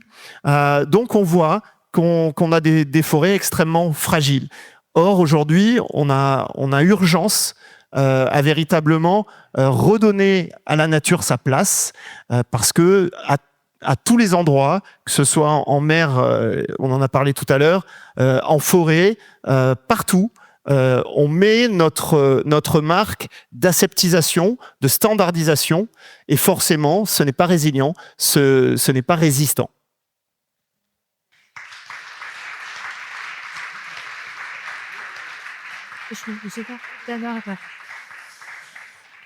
Il faut savoir qu'il y a de plus en plus de recherches qui sont menées en France et qui prouvent en fait que cette idée de vouloir planter d'autres essences d'arbres, des espèces qui ne sont pas endémiques du territoire à la base, est en fait une mauvaise idée pour essayer de faire adapter nos forêts à la crise climatique qu'elles traversent. Il n'y a rien de plus puissant qu'un ancien arbre, parce que l'ancien arbre, il est connecté par le système mycorhizien à tout l'ensemble de la forêt. Plus il est vieux, plus il va être en mesure de leur donner des nutriments et aussi une certaine forme de savoir, attention, je mets des guillemets, je ne fais pas d'anthropomorphisme, aux plus jeunes pousses pour leur donner les ressources pour bien grandir. C'est ce que la chercheuse canadienne Suzanne Simard appelle des arbres mères. Chaque arbre ancien qui est sauvé, c'est un trésor de biodiversité et de sagesse végétale qui va vraiment compter à partir de maintenant. Tu parlais de la capacité de régénération de nos écosystèmes. Je me tourne vers Yves, notre médecin de la nature, et pour savoir, à ton sens, comment on peut aider les écosystèmes à se régénérer. Très vaste sujet. L'unique et seule façon de régénérer un écosystème, c'est de surtout pas y foutre les pieds. Ah, pardon. Je disais donc, la meilleure façon de régénérer un écosystème, quel qu'il soit, c'est surtout de ne pas intervenir. Je travaille, pardon, comme ça, voilà. Ouais. Vous m'entendez? Oui. Pardon. Donc, moi, j'interviens très souvent pour des entreprises comme RTE, RTF et GRDF, toutes les entreprises de transport d'énergie, mais également les autoroutes, qui, lors de leur projet de déploiement, vont inévitablement impacter des écosystèmes, voire dégrader des habitats ou détruire des espèces protégées. La loi les oblige, à faire de la compensation écologique. C'est-à-dire que pour un hectare détruit, on va leur demander de régénérer un hectare, voire plus, d'habitat détruit. Or, c'est là où il y a toute la perversité de ce système. C'est-à-dire que sinon on détruit un habitat pour chauve-souris, je vais parler très simple, pour chauve-souris, et que les opérateurs de compensation proposent aux entreprises comme RTE ou les autres entreprises de réseau de transport des anciens champs de maïs qui ont été sulfatés pendant des décennies. Ils s'imaginent que des gens comme moi vont être capables, on n'est pas magiciens, de recréer des écosystèmes à l'identique de ceux qui ont été détruits. Or, ça ne fonctionne pas. Voilà. Donc, on est quand même dans un système qui est très cynique, où malheureusement, des gens qui font mon métier, du génie écologique, génie végétal, les naturalistes, on est passé de gens créateurs et aménageurs du territoire, on est passé de cette profession à fossoyeur de la vie. Et ça, c'est quelque chose de terrible. Donc, comme le disait Thomas, bien évidemment, on a besoin vraiment de tout le monde pour limiter la casse et préserver l'existant, parce que remplacer l'existant, c'est une vue de l'esprit, ça marche pas.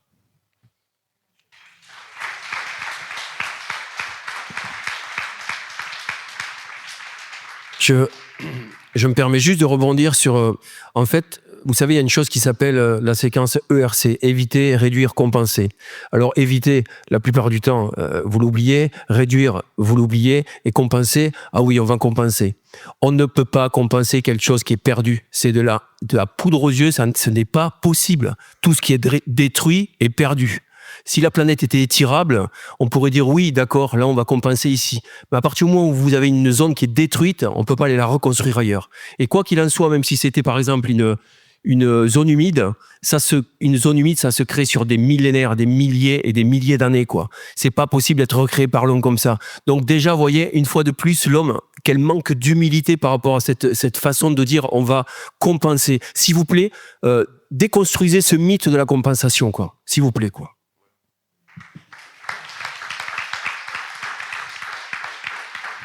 Tania, tu voulais rebondir sur Philippe. Oui, je voulais rebondir sur ce qu'a dit Philippe et puis sur mes camarades. Il y a de plus en plus de personnes qui deviennent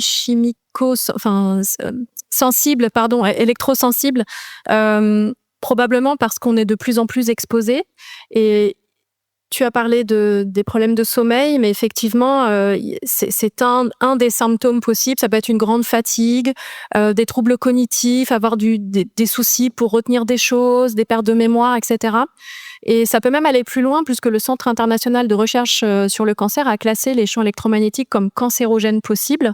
On a des études qui ont montré qu'au-delà de 0,4 microtesla, en fait, on avait un surrisque d'apparition de leucémie pédiatrique. Donc, c'est pas anodin, en fait. On baigne dedans, hein, tu le disais, sinon on n'aurait pas tous nos téléphones, etc. Mais il faut avoir conscience de ça. Et le souci de ces ondes, en fait, c'est que elles sont inodores, incolores, on ne les voit pas, on ne les sent pas. Et donc, on ne s'en rend absolument pas compte. Donc, effectivement, tant qu'on n'a pas une petite machine pour mesurer, En fait, on n'a pas conscience de ça. Tout à l'heure, je vous parlais d'exposome et de facteurs un petit peu qui viennent s'additionner, se cumuler, s'accumuler un petit peu comme un millefeuille. Eh bien, par exemple, chez vous, vous avez peut-être le Wi-Fi, des appareils électriques qui sont branchés. Eh bien, peut-être que vous habitez près d'une antenne relais, je ne sais pas. D'ailleurs, pour votre information personnelle, vous pouvez regarder sur le site cartoradio.fr où se situent les antennes relais près de chez vous. Peut-être que ça peut expliquer des symptômes ou des choses comme ça. Et donc voilà, il faut vraiment avoir ça en tête. Ça ne sent pas, ça ne se sent pas. Et tout à l'heure, vous avez dit tous les deux que on peut pas compenser en fait les pertes. La nature, c'est une solution. Préserver la nature, c'est une solution pour préserver ce qu'on dit depuis tout à l'heure, hein, la vie, la biodiversité, que ce soit en mer ou sur terre. Et en tant que soignante, j'ai aussi envie de vous montrer tous les aspects positifs, parce qu'on parle beaucoup du négatif, et tu l'as dit Thomas, hein, il faut qu'on vous convainque de bouger, d'être dans l'action, et Lamia l'a très bien dit aussi, voilà, on a besoin de gens qui vont agir, et pour agir, il faut aussi comprendre pourquoi ça fait du bien, en fait, de préserver la biodiversité, la nature, l'environnement autour de nous, et du coup, notre propre santé, mais aussi celle de tous les animaux et des végétaux. Aller en forêt, aller dans la nature, on sait aujourd'hui que ça va baisser votre pression artérielle. Donc ça fait du bien, ça quand même, ça a un effet vraiment de détente. Ça va avoir un effet de détente mentale, de détente physique, ça va vous apporter de la fraîcheur, notamment quand il fait chaud, et malheureusement, à cause de tout ce qu'on a pu dire depuis tout à l'heure, il fait de plus en plus chaud. Ça permet de faire de l'activité physique. La sédentarité, c'est aussi une problématique. Ça fait baisser les risques d'allergie, ou en tout cas, ça va diminuer les risques d'allergie, parce qu'en fait, quand vous êtes en contact avec la nature, vous êtes en contact avec les microbes, les bactéries. On a très peur des bactéries parce qu'en fait, on nous a beaucoup dit que les bactéries, c'était dangereux, on va tous être malades, sauf que sur 100 bactéries, il y en a moins de 4 qui sont pathogènes, d'accord ? 4% de bactéries pathogènes. Les 96 autres, en fait, elles sont là pour nous faire du bien. Donc, il faut être en contact avec les bactéries parce que dans notre intestin, sur notre peau, un peu partout dans le corps, on a ce qu'on appelle des microbiotes. Et les microbiotes, ce sont justement des colonies de bactéries qui vivent en symbiose avec nous. Et donc, il faut en prendre soin aussi. Et ça, c'est important. Et le microbiote du sol va nourrir nos microbiotes. Donc, nous sommes liés à la nature, ne serait-ce que par ce biais-là. Et donc, quand nos microbiotes vont bien, nos défenses immunitaires vont bien. Donc, tout ceci, en fait, est un cercle vertueux. Si je prends soin des écosystèmes, finalement, je prends soin de moi aussi.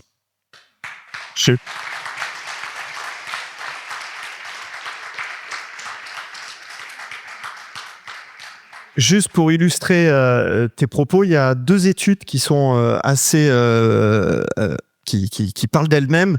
Il y a une étude, je crois que c'est nord-américaine, je sais plus si c'est Canada ou États-Unis, qui montre que, vous savez, on parle de l'angoisse écologique qui monte et qui fait qu'il y a beaucoup de gens qui sont en dépression due à cette angoisse, due aux effondrements climatiques, biodiversité, etc. Et cette étude montre que ceux qui résistent le mieux à cette angoisse qui monte, c'est les activistes. Et si vous voulez, vous pouvez être égoïste en étant activiste, puisque vous allez améliorer votre santé, parce que c'est un excellent remède, visiblement, à cette angoisse montante. Donc, notamment pour les jeunes, c'est extrêmement enthousiasmant de savoir que quand on s'engage, on a de plus grandes chances d'aller mieux. Il y a une autre étude qui est européenne, celle-là, qui montre que les gens qui font du maraîchage, bien évidemment du maraîchage plutôt bio, permaculture, etc., c'est-à-dire qu'ils mettent les mains dans la terre sans gants, sont beaucoup moins malades, notamment de toutes les petites maladies hivernales, etc., puisque leurs mains sont en contact avec des bactéries extrêmement protectrices. Voilà, ça c'est vraiment enthousiasmant quand on a des études comme ça aussi qui viennent pour se donner de l'envie et du courage de s'engager.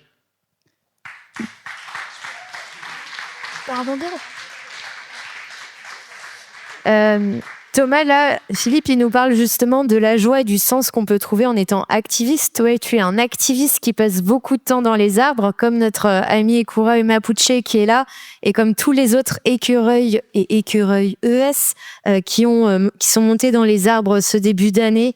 Reva, Vague, Goupil, Kiwi, on pense très fort à eux aujourd'hui. Qu'est-ce que toi, ça t'apporte, ce lien avec l'arbre, le fait de rester dans un arbre, qu'est-ce que ça t'insuffle comme force? Alors, je suis désolé, je vais un petit peu déconstruire la chose.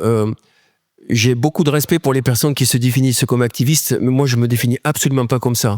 Moi, je me suis réveillé un matin, j'ai vu que des arbres allaient être abattus dans la ville où j'ai travaillé 10 ans. J'étais jardinier, les anciens collègues me préviennent, ok, qu'est-ce qu'on fait? J'ai dit je vais grimper les arbres et puis ils vont pas les abattre. En fait, j'ai juste mis mon métier au profit de la lutte. Moi, je suis arboriste grimpeur, je travaille en technique alpine, je travaille dans les arbres. Donc, si vous voulez, je pense qu'il faut arrêter aujourd'hui de mettre les gens dans des boîtes et dans des cases. Toi, t'es écolo, toi, t'es de droite, toi, t'es de gauche, toi, t'es chrétien, toi, t'es musulman, on en a rien à foutre de ça, en fait. On est tous dans le même bateau. Le bateau, il y a des fuites. Si on bouge pas toutes ces fuites avec nos mains, qu'elles soient noires, jaunes, blanches, on s'en fout. C'est pas ça qui importe. Ce qui importe, c'est de savoir comment on va s'en sortir. Donc, à un moment donné, moi, je me définis comme citoyen du monde, arboriste et grimpeur et papa d'un petit garçon de 6 ans. Vous voyez, j'ai déjà envie de pleurer quand je parle de mon fils, quoi.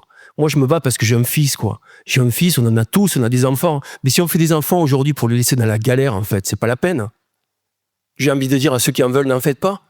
Si c'est pour leur jeter des téléphones portables dans les mains et leur dire tu te démerderas plus tard avec le réchauffement climatique, n'en faites pas des gosses. Voilà, c'est ça qui me touche en fait. Je suis désolé, je vais couper là.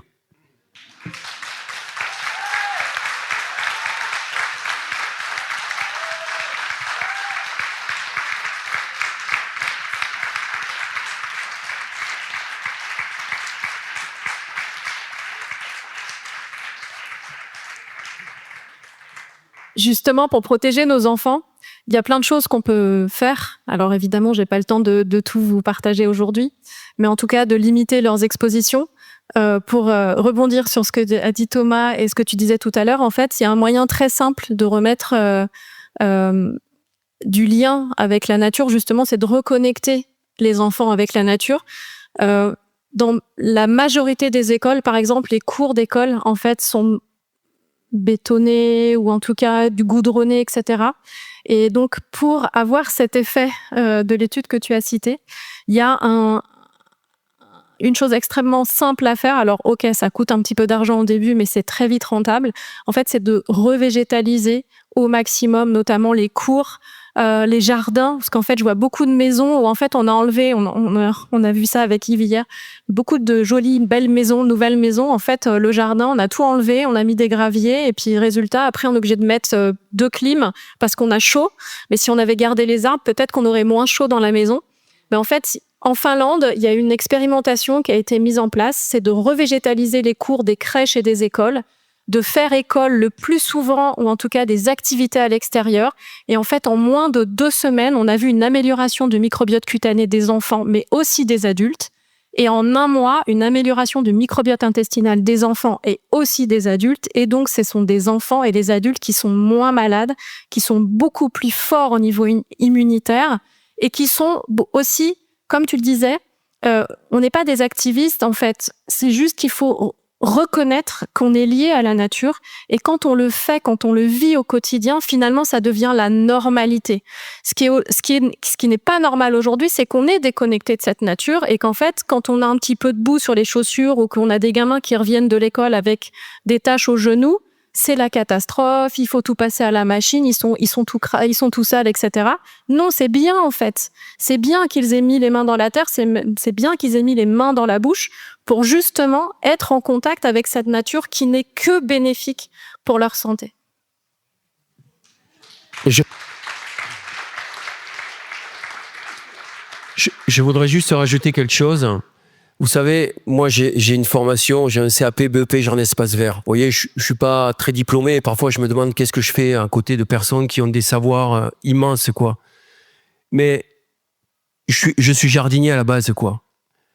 Quand je vois l'état de nos jardins, l'aseptisation permanente que l'on fait dans nos jardins quand on a une maison, quand on achète une maison, je me dis, waouh, c'est difficile quoi de partir de ça et d'expliquer aux gens en fait que le reflet de votre jardin, c'est le reflet de votre personnalité. Vous pouvez pas dire que vous aimez la nature si vous avez des jardins comme à Versailles où tout est tondu toutes les semaines, où les arbres ils sont taillés en sucette, en carré. Ça, c'est pas ça la nature. La nature, c'est autre chose, quoi. Voilà, méditez à ça, quoi.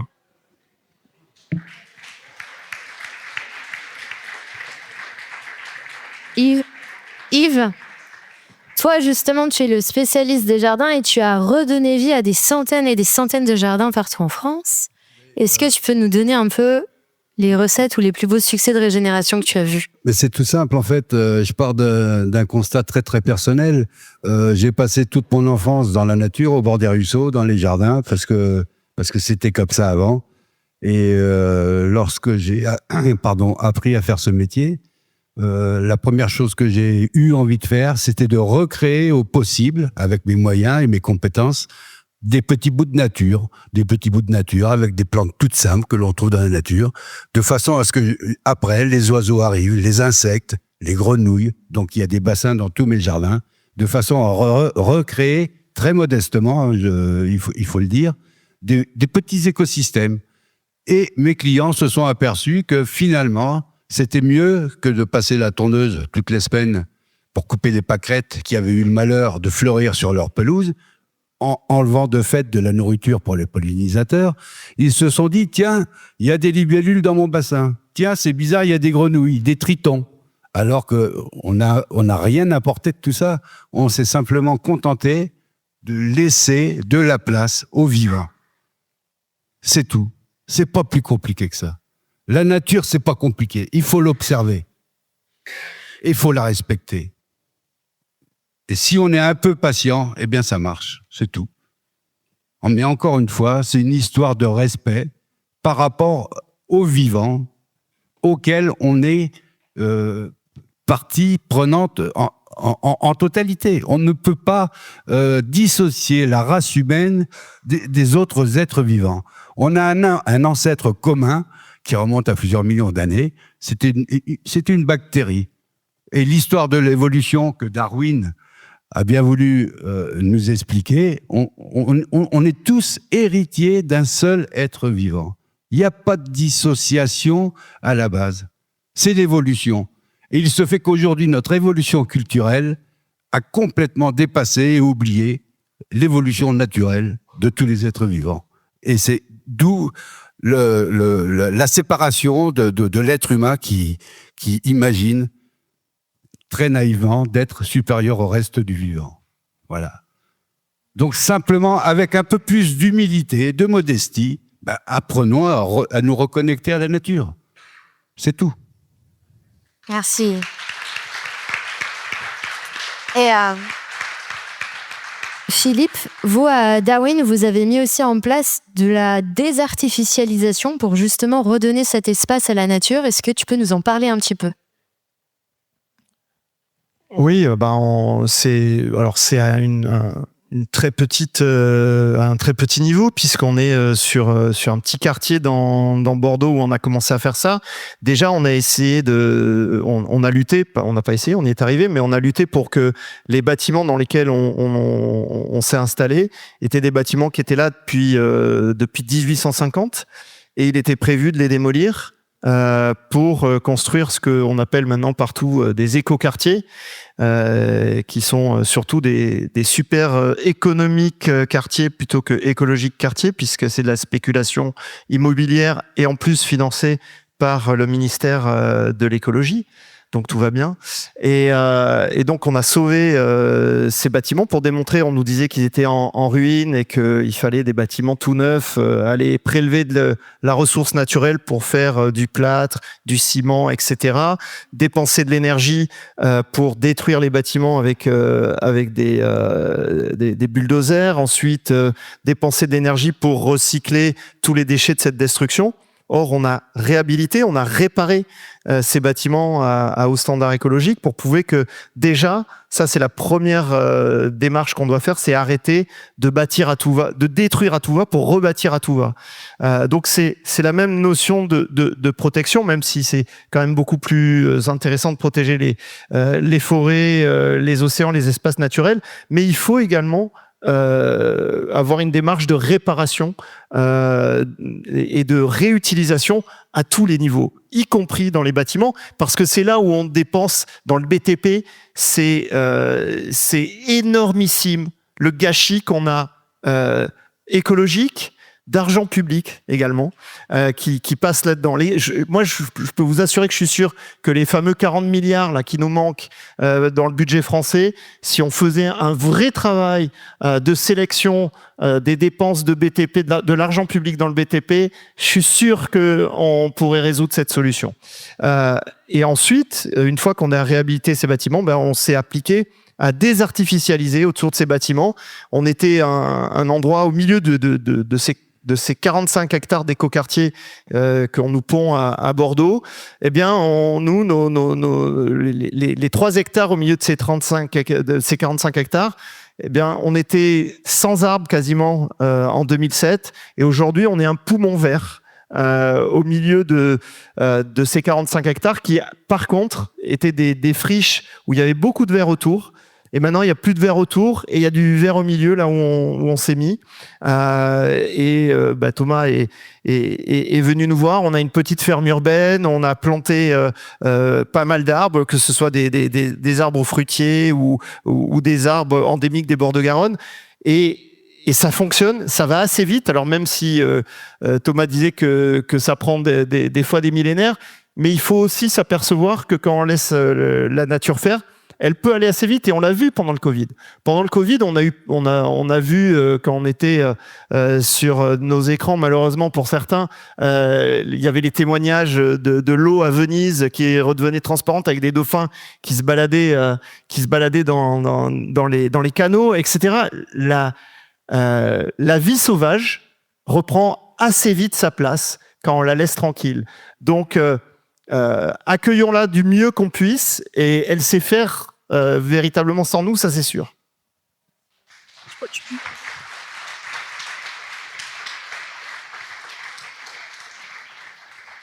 Je voulais juste vous citer Baptiste Morisot, qui est un philosophe qui écrit beaucoup d'ouvrages sur justement notre lien avec la nature. Et il dit que nous sommes en diplomatie avec le vivant.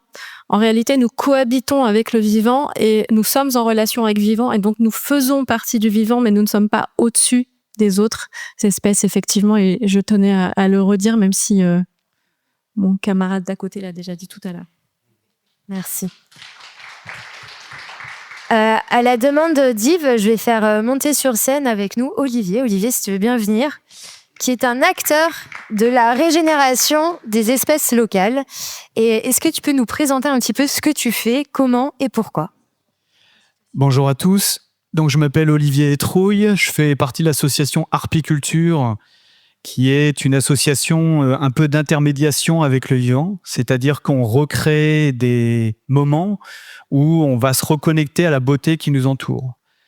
On va se rendre compte que ces moments, tu l'as évoqué tout à l'heure, mais où c'est un peu comme si on se promenait dans la forêt, on écarte les branches et puis on voit une famille d'écureuils et là, il y a un effet waouh. Il y a cet effet de beauté qui nous subjugue complètement et qui résonne en nous et c'est là où c'est important de conscientiser la chose. Quel plaisir ça nous fait. Quel ancrage profond ça nourrit et en soi-même, mais aussi quand on est avec les autres. Quel type d'habilité sociale ça peut générer ? Je suis avec mon compagnon, ma compagne, et en fait, devant ce spectacle de beauté, eh bien, il y a la beauté qui vient en nous, parmi nous, et puis dans les actions. Et au sein de l'association Harpiculture, donc, on génère ce type de procédé pour exacerber un peu cet émerveillement. Et puis la deuxième étape, c'est what else ? Qu'est-ce qu'on fait là maintenant ? Et donc on se pose la question, mais dans son quotidien, dans sa maison, dans son espace vert public, dans sa consommation, dans son alimentation, qu'est-ce qu'on peut faire ? Et donc là, vous voyez bien qu'on peut décliner d'une alimentation bio-locale fait maison, d'une consommation zéro déchet, d'un espace vert dans son jardin où on accueille la biodiversité. Tu l'as évoqué tout à l'heure, Yves, mais pour répondre à l'interrogation qui est frustrante pour Paul, il l'a évoqué tout à l'heure. Qu'est-ce que je peux faire là maintenant? Mais en fait, il y a plein de choses à faire. Il y a plein de choses à faire. Et la première des choses, peut-être, c'est de se nourrir quotidiennement en voyant la beauté de cette nature, de notre nature également. Parce que je crois qu'il y avait cette phrase de Paul qui disait « Je ne me bats pas contre... pour défendre la nature, je suis la nature qui se défend elle-même. » Et ça, c'est quand même assez fulgurant comme profondeur. Donc voilà, nous, Arpiculture, on a une présence sur 3 départements, une équipe à peu près d'une dizaine de personnes. Et il y a un projet sur lequel tu m'avais interrogé, Laurie, c'est qu'on intervient auprès des communes pour justement mettre en place ce type de dynamique. Et ce qu'on a fait, c'est un projet qui est coporté avec une autre association qui s'appelle l'Association française d'agroforesterie. Ce projet s'appelle Maillage et il permet à des familles, à des agents espaces verts, de revoir la beauté qui nous entoure, notamment par le prisme des pollinisateurs, des abeilles solitaires. Et c'est vrai que quand on s'allonge dans la nature, dans les herbes, en voyant les osmies sur les pissenlits, il y a ce côté, mais qu'est-ce que c'est magnifique. Et donc avec les agents espaces verts, on suscite cet émerveillement. Et puis ensuite, on va se poser la question, mais dans les espaces verts de la commune, comment peut-on faire pour favoriser la biodiversité? Et donc, c'est un projet qui a été développé sur 3 ans. On est intervenu à peu près sur 27 communes. Chaque commune, c'est à peu près 7 hectares impactés. Et donc, il y a eu à peu près 200 hectares qui ont été impactés, qui favorisent la présence des pollinisateurs, mais au-delà, hein, bien sûr, hein, c'est une espèce parapluie et donc ça bénéficie à l'ensemble de la biodiversité. Mais ce type de procédé, on peut le multiplier sur l'ensemble des territoires et donc ça permet de mobiliser autant les élus, les agents, les familles et de créer une dynamique. Merci beaucoup, Olivier. Merci.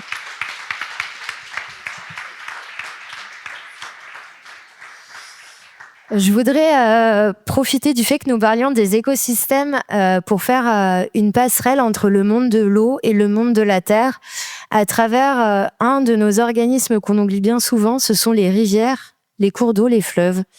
Si je vous parle de ça, c'est parce qu'en fait, on souffre tous, nous les humains qui vivons en France métropolitaine actuellement, d'une forme d'amnésie environnementale, d'amnésie écologique. On a oublié à quoi ressemblaient nos paysages vraiment naturels et sauvages, tellement on les anthropise d'une forme plus ou moins douce, plus ou moins violente, depuis en fait le Moyen-Âge, hein, tout simplement. Et parmi eux, les rivières qu'on a canalisées, contenues, ce qui crée une incision profonde dans les lits des rivières, ce qui casse le cycle de reproduction des poissons. Et on est aujourd'hui sur un état de rivière très dégradé. La bonne nouvelle, il y en a une, je suis pas là juste pour vous déprimer, c'est qu'il y a un mouvement qui est en train de se créer, qui est le mouvement de l'alliance avec le peuple castor. Si je vous en parle aujourd'hui, c'est que je viens de passer 3 jours dans la vallée de l'Aude avec des agents de l'eau qui se formaient à la construction d'ouvrages de castors. Et c'est vraiment merveilleux de voir 30 adultes, plutôt masculins, plutôt d'un certain âge, jouer dans la boue, les peupliers et les frênes pour apprendre à faire des ouvrages castors et réparer le cycle de l'eau. En 3 jours, on a construit 6 ouvrages. C'est fou de voir à quel point la communauté, le vivre ensemble, peut créer de façon très rapide des impacts aussi positifs sur les écosystèmes et donc in fine sur notre santé. Parce que quand on répare le cycle de l'eau, on limite les inondations, on limite aussi les sécheresses, parce qu'on rend au sol leur capacité d'éponge. Il y a vraiment plein de choses merveilleuses qui se passent en ce moment en l'écologie. L'écologie, c'est pas qu'une lutte permanente, c'est aussi un désir de construire et de vivre ensemble. Et je trouvais ça très important qu'on se le rappelle aujourd'hui, parce que c'est un petit peu ce qu'a voulu faire le collectif Stop THT en organisant ce gros événement, c'est de montrer qu'ensemble, on est plus fort.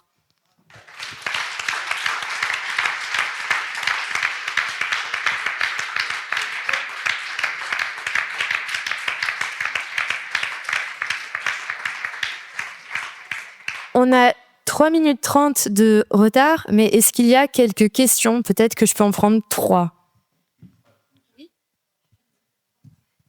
Oui, juste pour information, la superficie totale des jardins privés en France métropolitaine,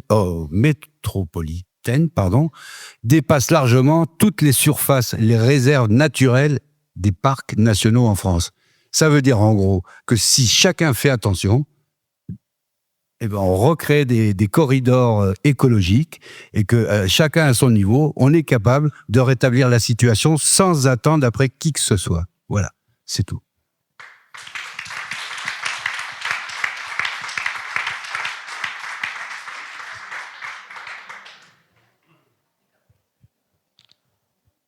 Bonjour à tous, je m'appelle Fabien. Je voulais déjà remercier tout le monde pour la qualité des débats parce que c'est vraiment super d'être ici.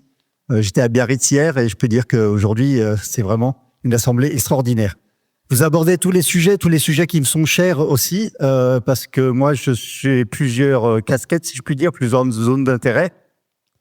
La première, ce sont les zones polaires. Donc évidemment, tout est lié, puisque je suis plus particulièrement capitaine sur les navires d'exploration polaire. Donc je passe la plupart de mes temps dans l'Arctique en été et dans l'Antarctique en hiver. Je suis aussi partie du collectif Look Down Action, donc plus particulièrement sur la lutte contre le Dixie Mining, le minage en eau profonde.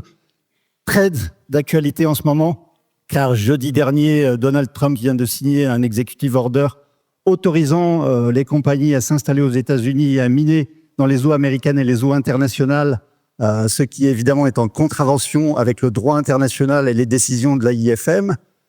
Donc ça, c'est quelque chose qu'il faut prendre très au sérieux pour la défense des océans. Et ma troisième zone d'intérêt, donc évidemment, c'est la partie terre. Donc je vous remercie d'avoir fait la mer et la terre. Je fais partie d'un collectif aussi qui s'appelle Stop Mine 03 contre le développement du mine de lithium dans l'Allier. Donc encore une fois, on est tout à fait dans le contexte de comment justifier l'écocide au nom de la transition énergétique. Donc merci d'avoir porté cette conférence. C'est important pour moi d'être ici et de voir vos avis à tous. Ce que je veux dire, c'est qu'on a vraiment encore énormément d'efforts à faire. Sans vous parler de ma vie entière, moi, ça fait 50 ans que je vis, plus de 50 ans que je vis sur la mer. Je vivais sur un bateau avec mes parents. Et je peux vous dire que les différences qu'on voit dans l'océan, entre quand j'étais gamin et je mettais mon masque et j'allais faire de la plongée, et ce qu'on voit maintenant, c'est terrifiant. C'est terrifiant. Et on parlait d'émotions tout à l'heure à propos des paysages, etc. Je peux vous dire que moi, quand je mets un masque maintenant et je vais plonger, je pleure dans mon masque.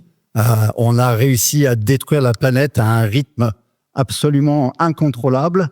On est en train de faire pareil sur Terre. Thomas le disait tout à l'heure, tout est lié. Évidemment, les rivières, ça va dans l'océan. Si on crée des mines de lithium, tout ça, ça va aller polluer les rivières. Il y a de superbes rivières dans la région, l'Allier. Tout ça, ça se jette dans la mer. Tout est connecté.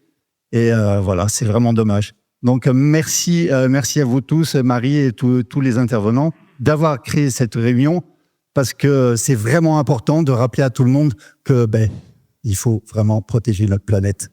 Moi, j'ai dit toujours, l'humain a été mis sur Terre pour la détruire. C'est un peu négatif, mais on est aussi là pour essayer de la sauver. Donc voilà, j'espère que c'est ce qu'on peut tous essayer de faire ensemble. Merci.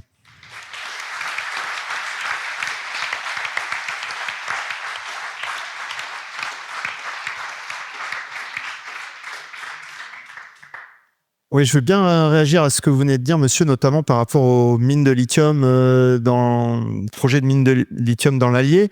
Je suis bien d'accord qu'il faut lutter contre ce genre de projet, mais il faut pas se leurrer non plus.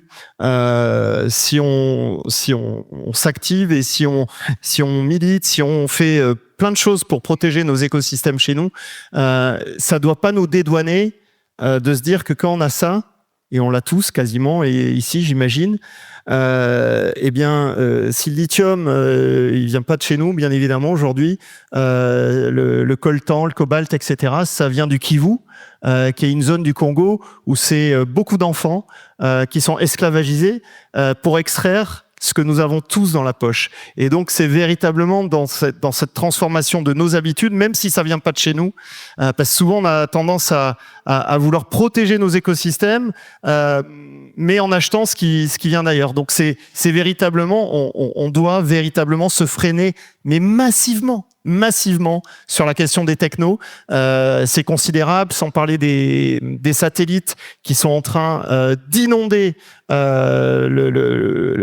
pas l'atmosphère, mais au-dessus de l'atmosphère, où on a des dizaines de milliers de satellites qui sont en train de s'installer. Je vous incite à regarder l'exponentialité des satellites aujourd'hui. Et si on ne réduit pas massivement, on n'y arrivera pas. Donc c'est nos habitudes personnelles qu'on doit changer à ce niveau-là. Et on aura besoin de beaucoup moins de mines de lithium.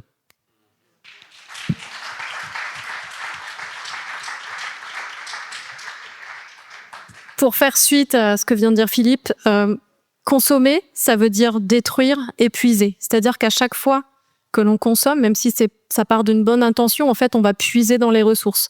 Donc, je ne vais pas vous conseiller d'aller directement dans la décroissance, mais effectivement, on doit être sobre aujourd'hui. Cette fameuse sobriété qui est malheureusement dévoyée et qui est très, très, très utilisée, c'est une réalité, en fait.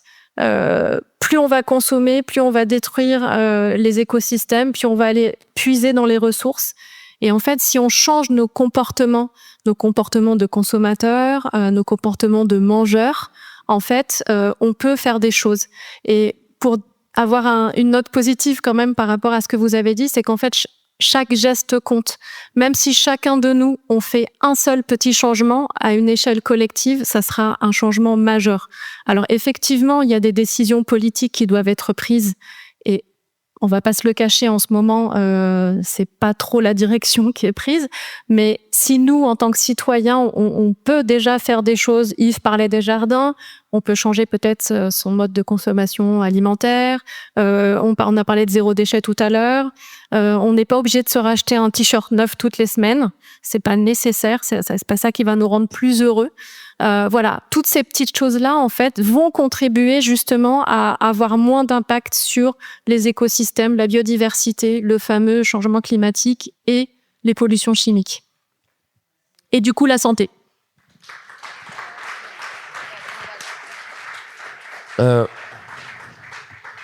Moi, je rajouterais une notion importante que je pense qu'il va écraser tout le reste. C'est qu'il va falloir qu'on remette un peu plus d'amour entre les êtres humains, quoi. Voilà, de l'amour et de la joie, et arrêter de se taper les uns sur les autres tout le temps, quoi. Et moins se diviser. Et là, peut-être on va y arriver, mais regardons et toujours ayons un œil vers les personnes qui nous divisent. Voilà. Et sachez une chose, c'est qu'on est bien plus nombreux qu'eux. Et voilà, moi je voulais vous dire, puisque je sens que je vais plus avoir le micro, je vous aime. Merci.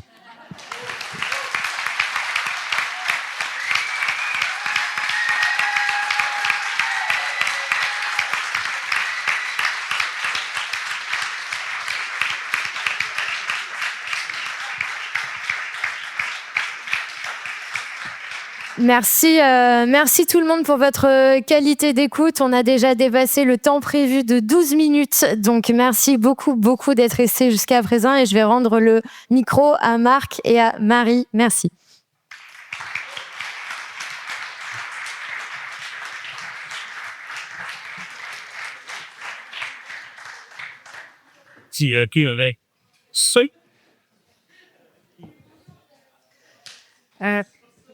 C'est nous qui vous remercions. Les regards sont fatigués. Les esprits. Permettez-moi d'abord de remercier chaleureusement l'ensemble des participants à cette table ronde qui nous ont fait l'honneur de partager leur expertise, leur vision et leurs convictions. Et je crois qu'on leur doit vraiment une belle ovation parce que...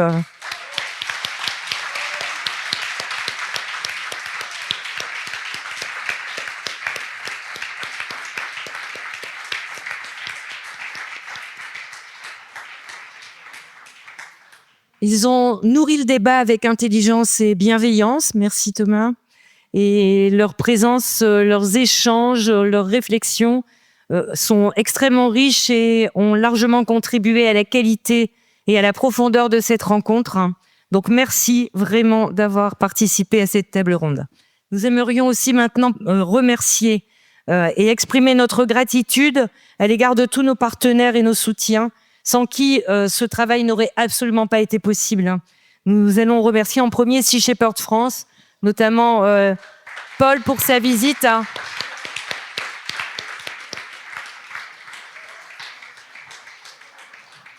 Et lorsqu'on parle de Paul, on parle aussi de son combat. On sait que son combat force le respect. Mais on sait aussi qu'il incarne un combat extrêmement difficile, qui a été confronté à la répression. Il a même été jusqu'à la détention. Et je voudrais justement évoquer, au-delà de l'engagement de Paul, l'engagement de tous les protecteurs de l'environnement. Je ne sais pas si activiste est vraiment le mot qui convient. Mais en tout cas, il faut savoir qu'aujourd'hui, ils sont injustement poursuivis, harcelés, criminalisés pour avoir osé protéger le vivant. Thomas pourra peut-être, aussi le souhaite, reprendre le micro à ce sujet. Il faut savoir que les écureuils font l'objet d'une répression extrêmement puissante. Nous avons Mavouché qui est ici présent, qui était dans les arbres de Cabreton pour défendre la forêt de Cabreton, qui est aujourd'hui menacé d'un procès extrêmement grave, qui met même en péril sa présence sur notre territoire. Et je trouve que c'est complètement disproportionné. Et il faut savoir que cette répression est également dirigée contre les associations environnementales qui subissent des intimidations, du harcèlement judiciaire également, des menaces en tout genre.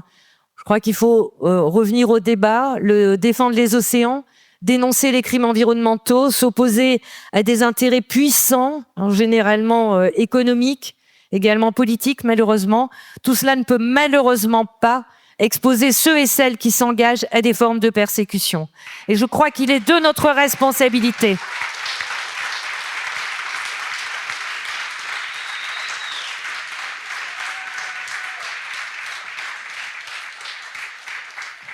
Merci pour votre soutien, parce que je pense qu'il est notre responsabilité collective de soutenir toutes ces voix courageuses, de rappeler que la défense de la planète, ce n'est absolument pas un crime, mais c'est un devoir moral fondamental.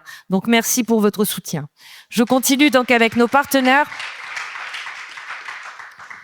Donc c'était mes remerciements pour Sea Shepherd, pour leur soutien, et un grand merci à Laura et Guillaume qui font partie de l'équipe de communication de Sea Shepherd France et qui nous ont aidés à retransmettre cette conférence en live sur leur chaîne YouTube. Nous remercions également Patagonia Europe, sans qui nous ne pourrions continuer. Il faut savoir que Patagonia est une entreprise qui aide les associations environnementales, plus que de raison, j'ai presque envie de dire, et que si nous pouvons aujourd'hui organiser cette conférence et continuer les recours tels que nous les faisons, c'est parce que nous avons l'aide de Patagonia. Entre autres, j'ai envie de dire.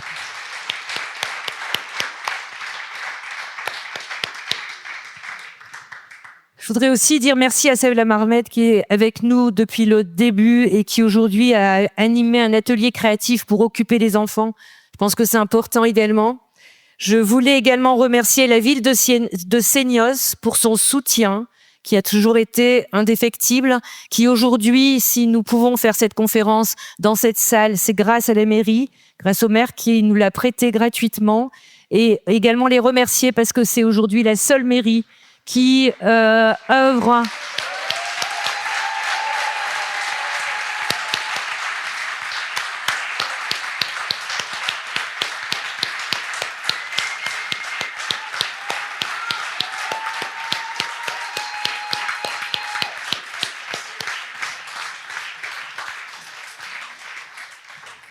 Je disais que c'était la seule mairie qui porte des recours avec nous pour défendre l'océan. Et c'est extrêmement important de le signaler.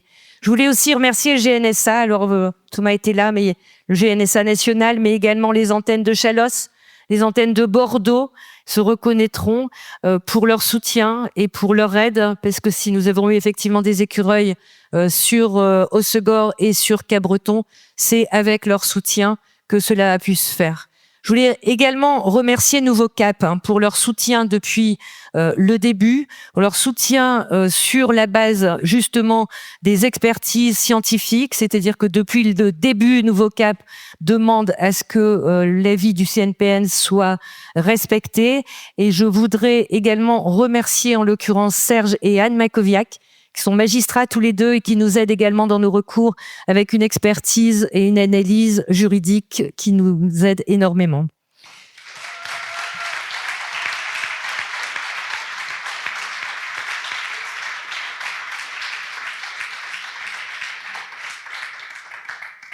Je voudrais enfin remercier l'ensemble des membres du collectif, toutes ces petites fourmis qui ont œuvré, alors que nous sommes tous bénévoles, on donne énormément de notre temps, on sacrifie une partie de notre famille, on sacrifie aussi les amis pour pouvoir se battre contre ce projet parce que nous sommes persuadés que la partie n'est pas finie, nous croyons en la justice. Ce qu'il faut savoir, c'est qu'aujourd'hui, les câbles ne sont absolument pas posés. Aujourd'hui, ce que RTE a posé, c'est uniquement des fourreaux.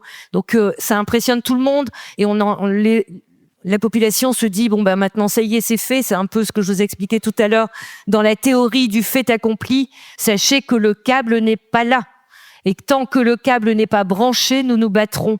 Mais les travaux qui ont été réalisés aujourd'hui ne sont que de la poudre aux yeux. C'est-à-dire qu'aujourd'hui, effectivement, tous ces travaux ont été faits pour passer uniquement des fourreaux dans lesquels les câbles devraient passer. Mais le câble n'est pas là. Et tant que le câble n'est pas là, nous devons être solidaires et nous devons lutter. Merci à tous.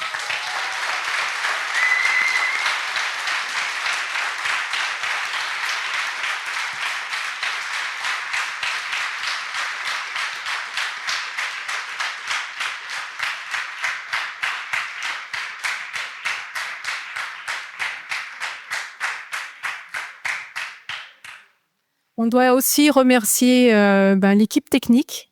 C'est quand même sans eux. Merci. Merci.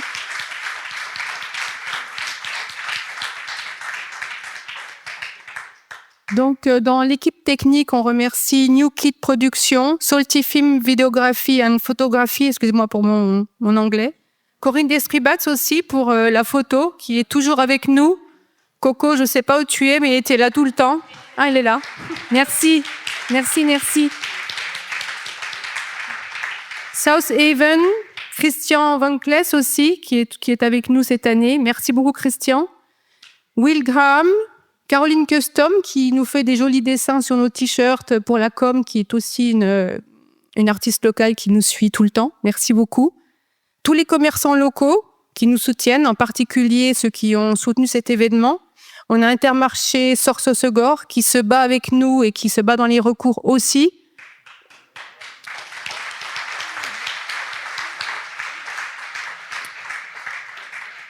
Eux, ils ont la ligne qui leur passe pas à 50 mètres, à 50 cm, pas à 1 mètre, mais à 80 cm. C'est une bataille permanente aussi de leur côté. C'est inadmissible ce qui se passe dans la zone P de Berre. C'est un autre combat. Merci aussi au restaurant Slow qui nous a gracieusement offert plein de petites pâtisseries et du salé. Merci à MC Box pour le matériel événementiel. Merci à Leclerc Carbreton aussi, même si c'est gros, s'il y a derrière des petits gens qui nous aident. Merci beaucoup. À Pio Bro Frères aussi qui nous ont sponsorisé pour la bière. Océan 52, Océan 52, je ne sais pas comment on dit, pour les jolies petites canettes sans plastique. Et merci à tous les artistes locaux qui nous soutiennent en particulier pour leur contribution. On a Le Chat Noir, qui est une fille fantastique. Géraldine fait partie du collectif, qui nous fait ces jolis dessins. Elle est trop douée.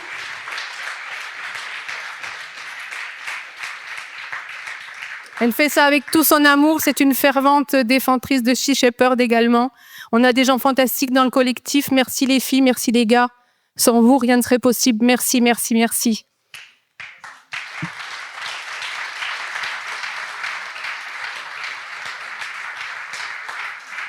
J'ai presque fini. Merci à Mac Milan aussi, qui est un artiste et un graphiste sans qui on ne pourrait pas exister non plus. Il fait nos logos. Steven Burke aussi, qui nous fait plein de jolis dessins, qui est l'artiste osegorien de référence et qui nous suit. Et merci à tous d'être là. Sans vous, on ne pourrait pas continuer. On ne va pas s'arrêter là. Ensemble, on continue. C'est pas fini. Merci plein de fois. Merci. Port d'Albret FM. Passons au vert avec Samuel Blois.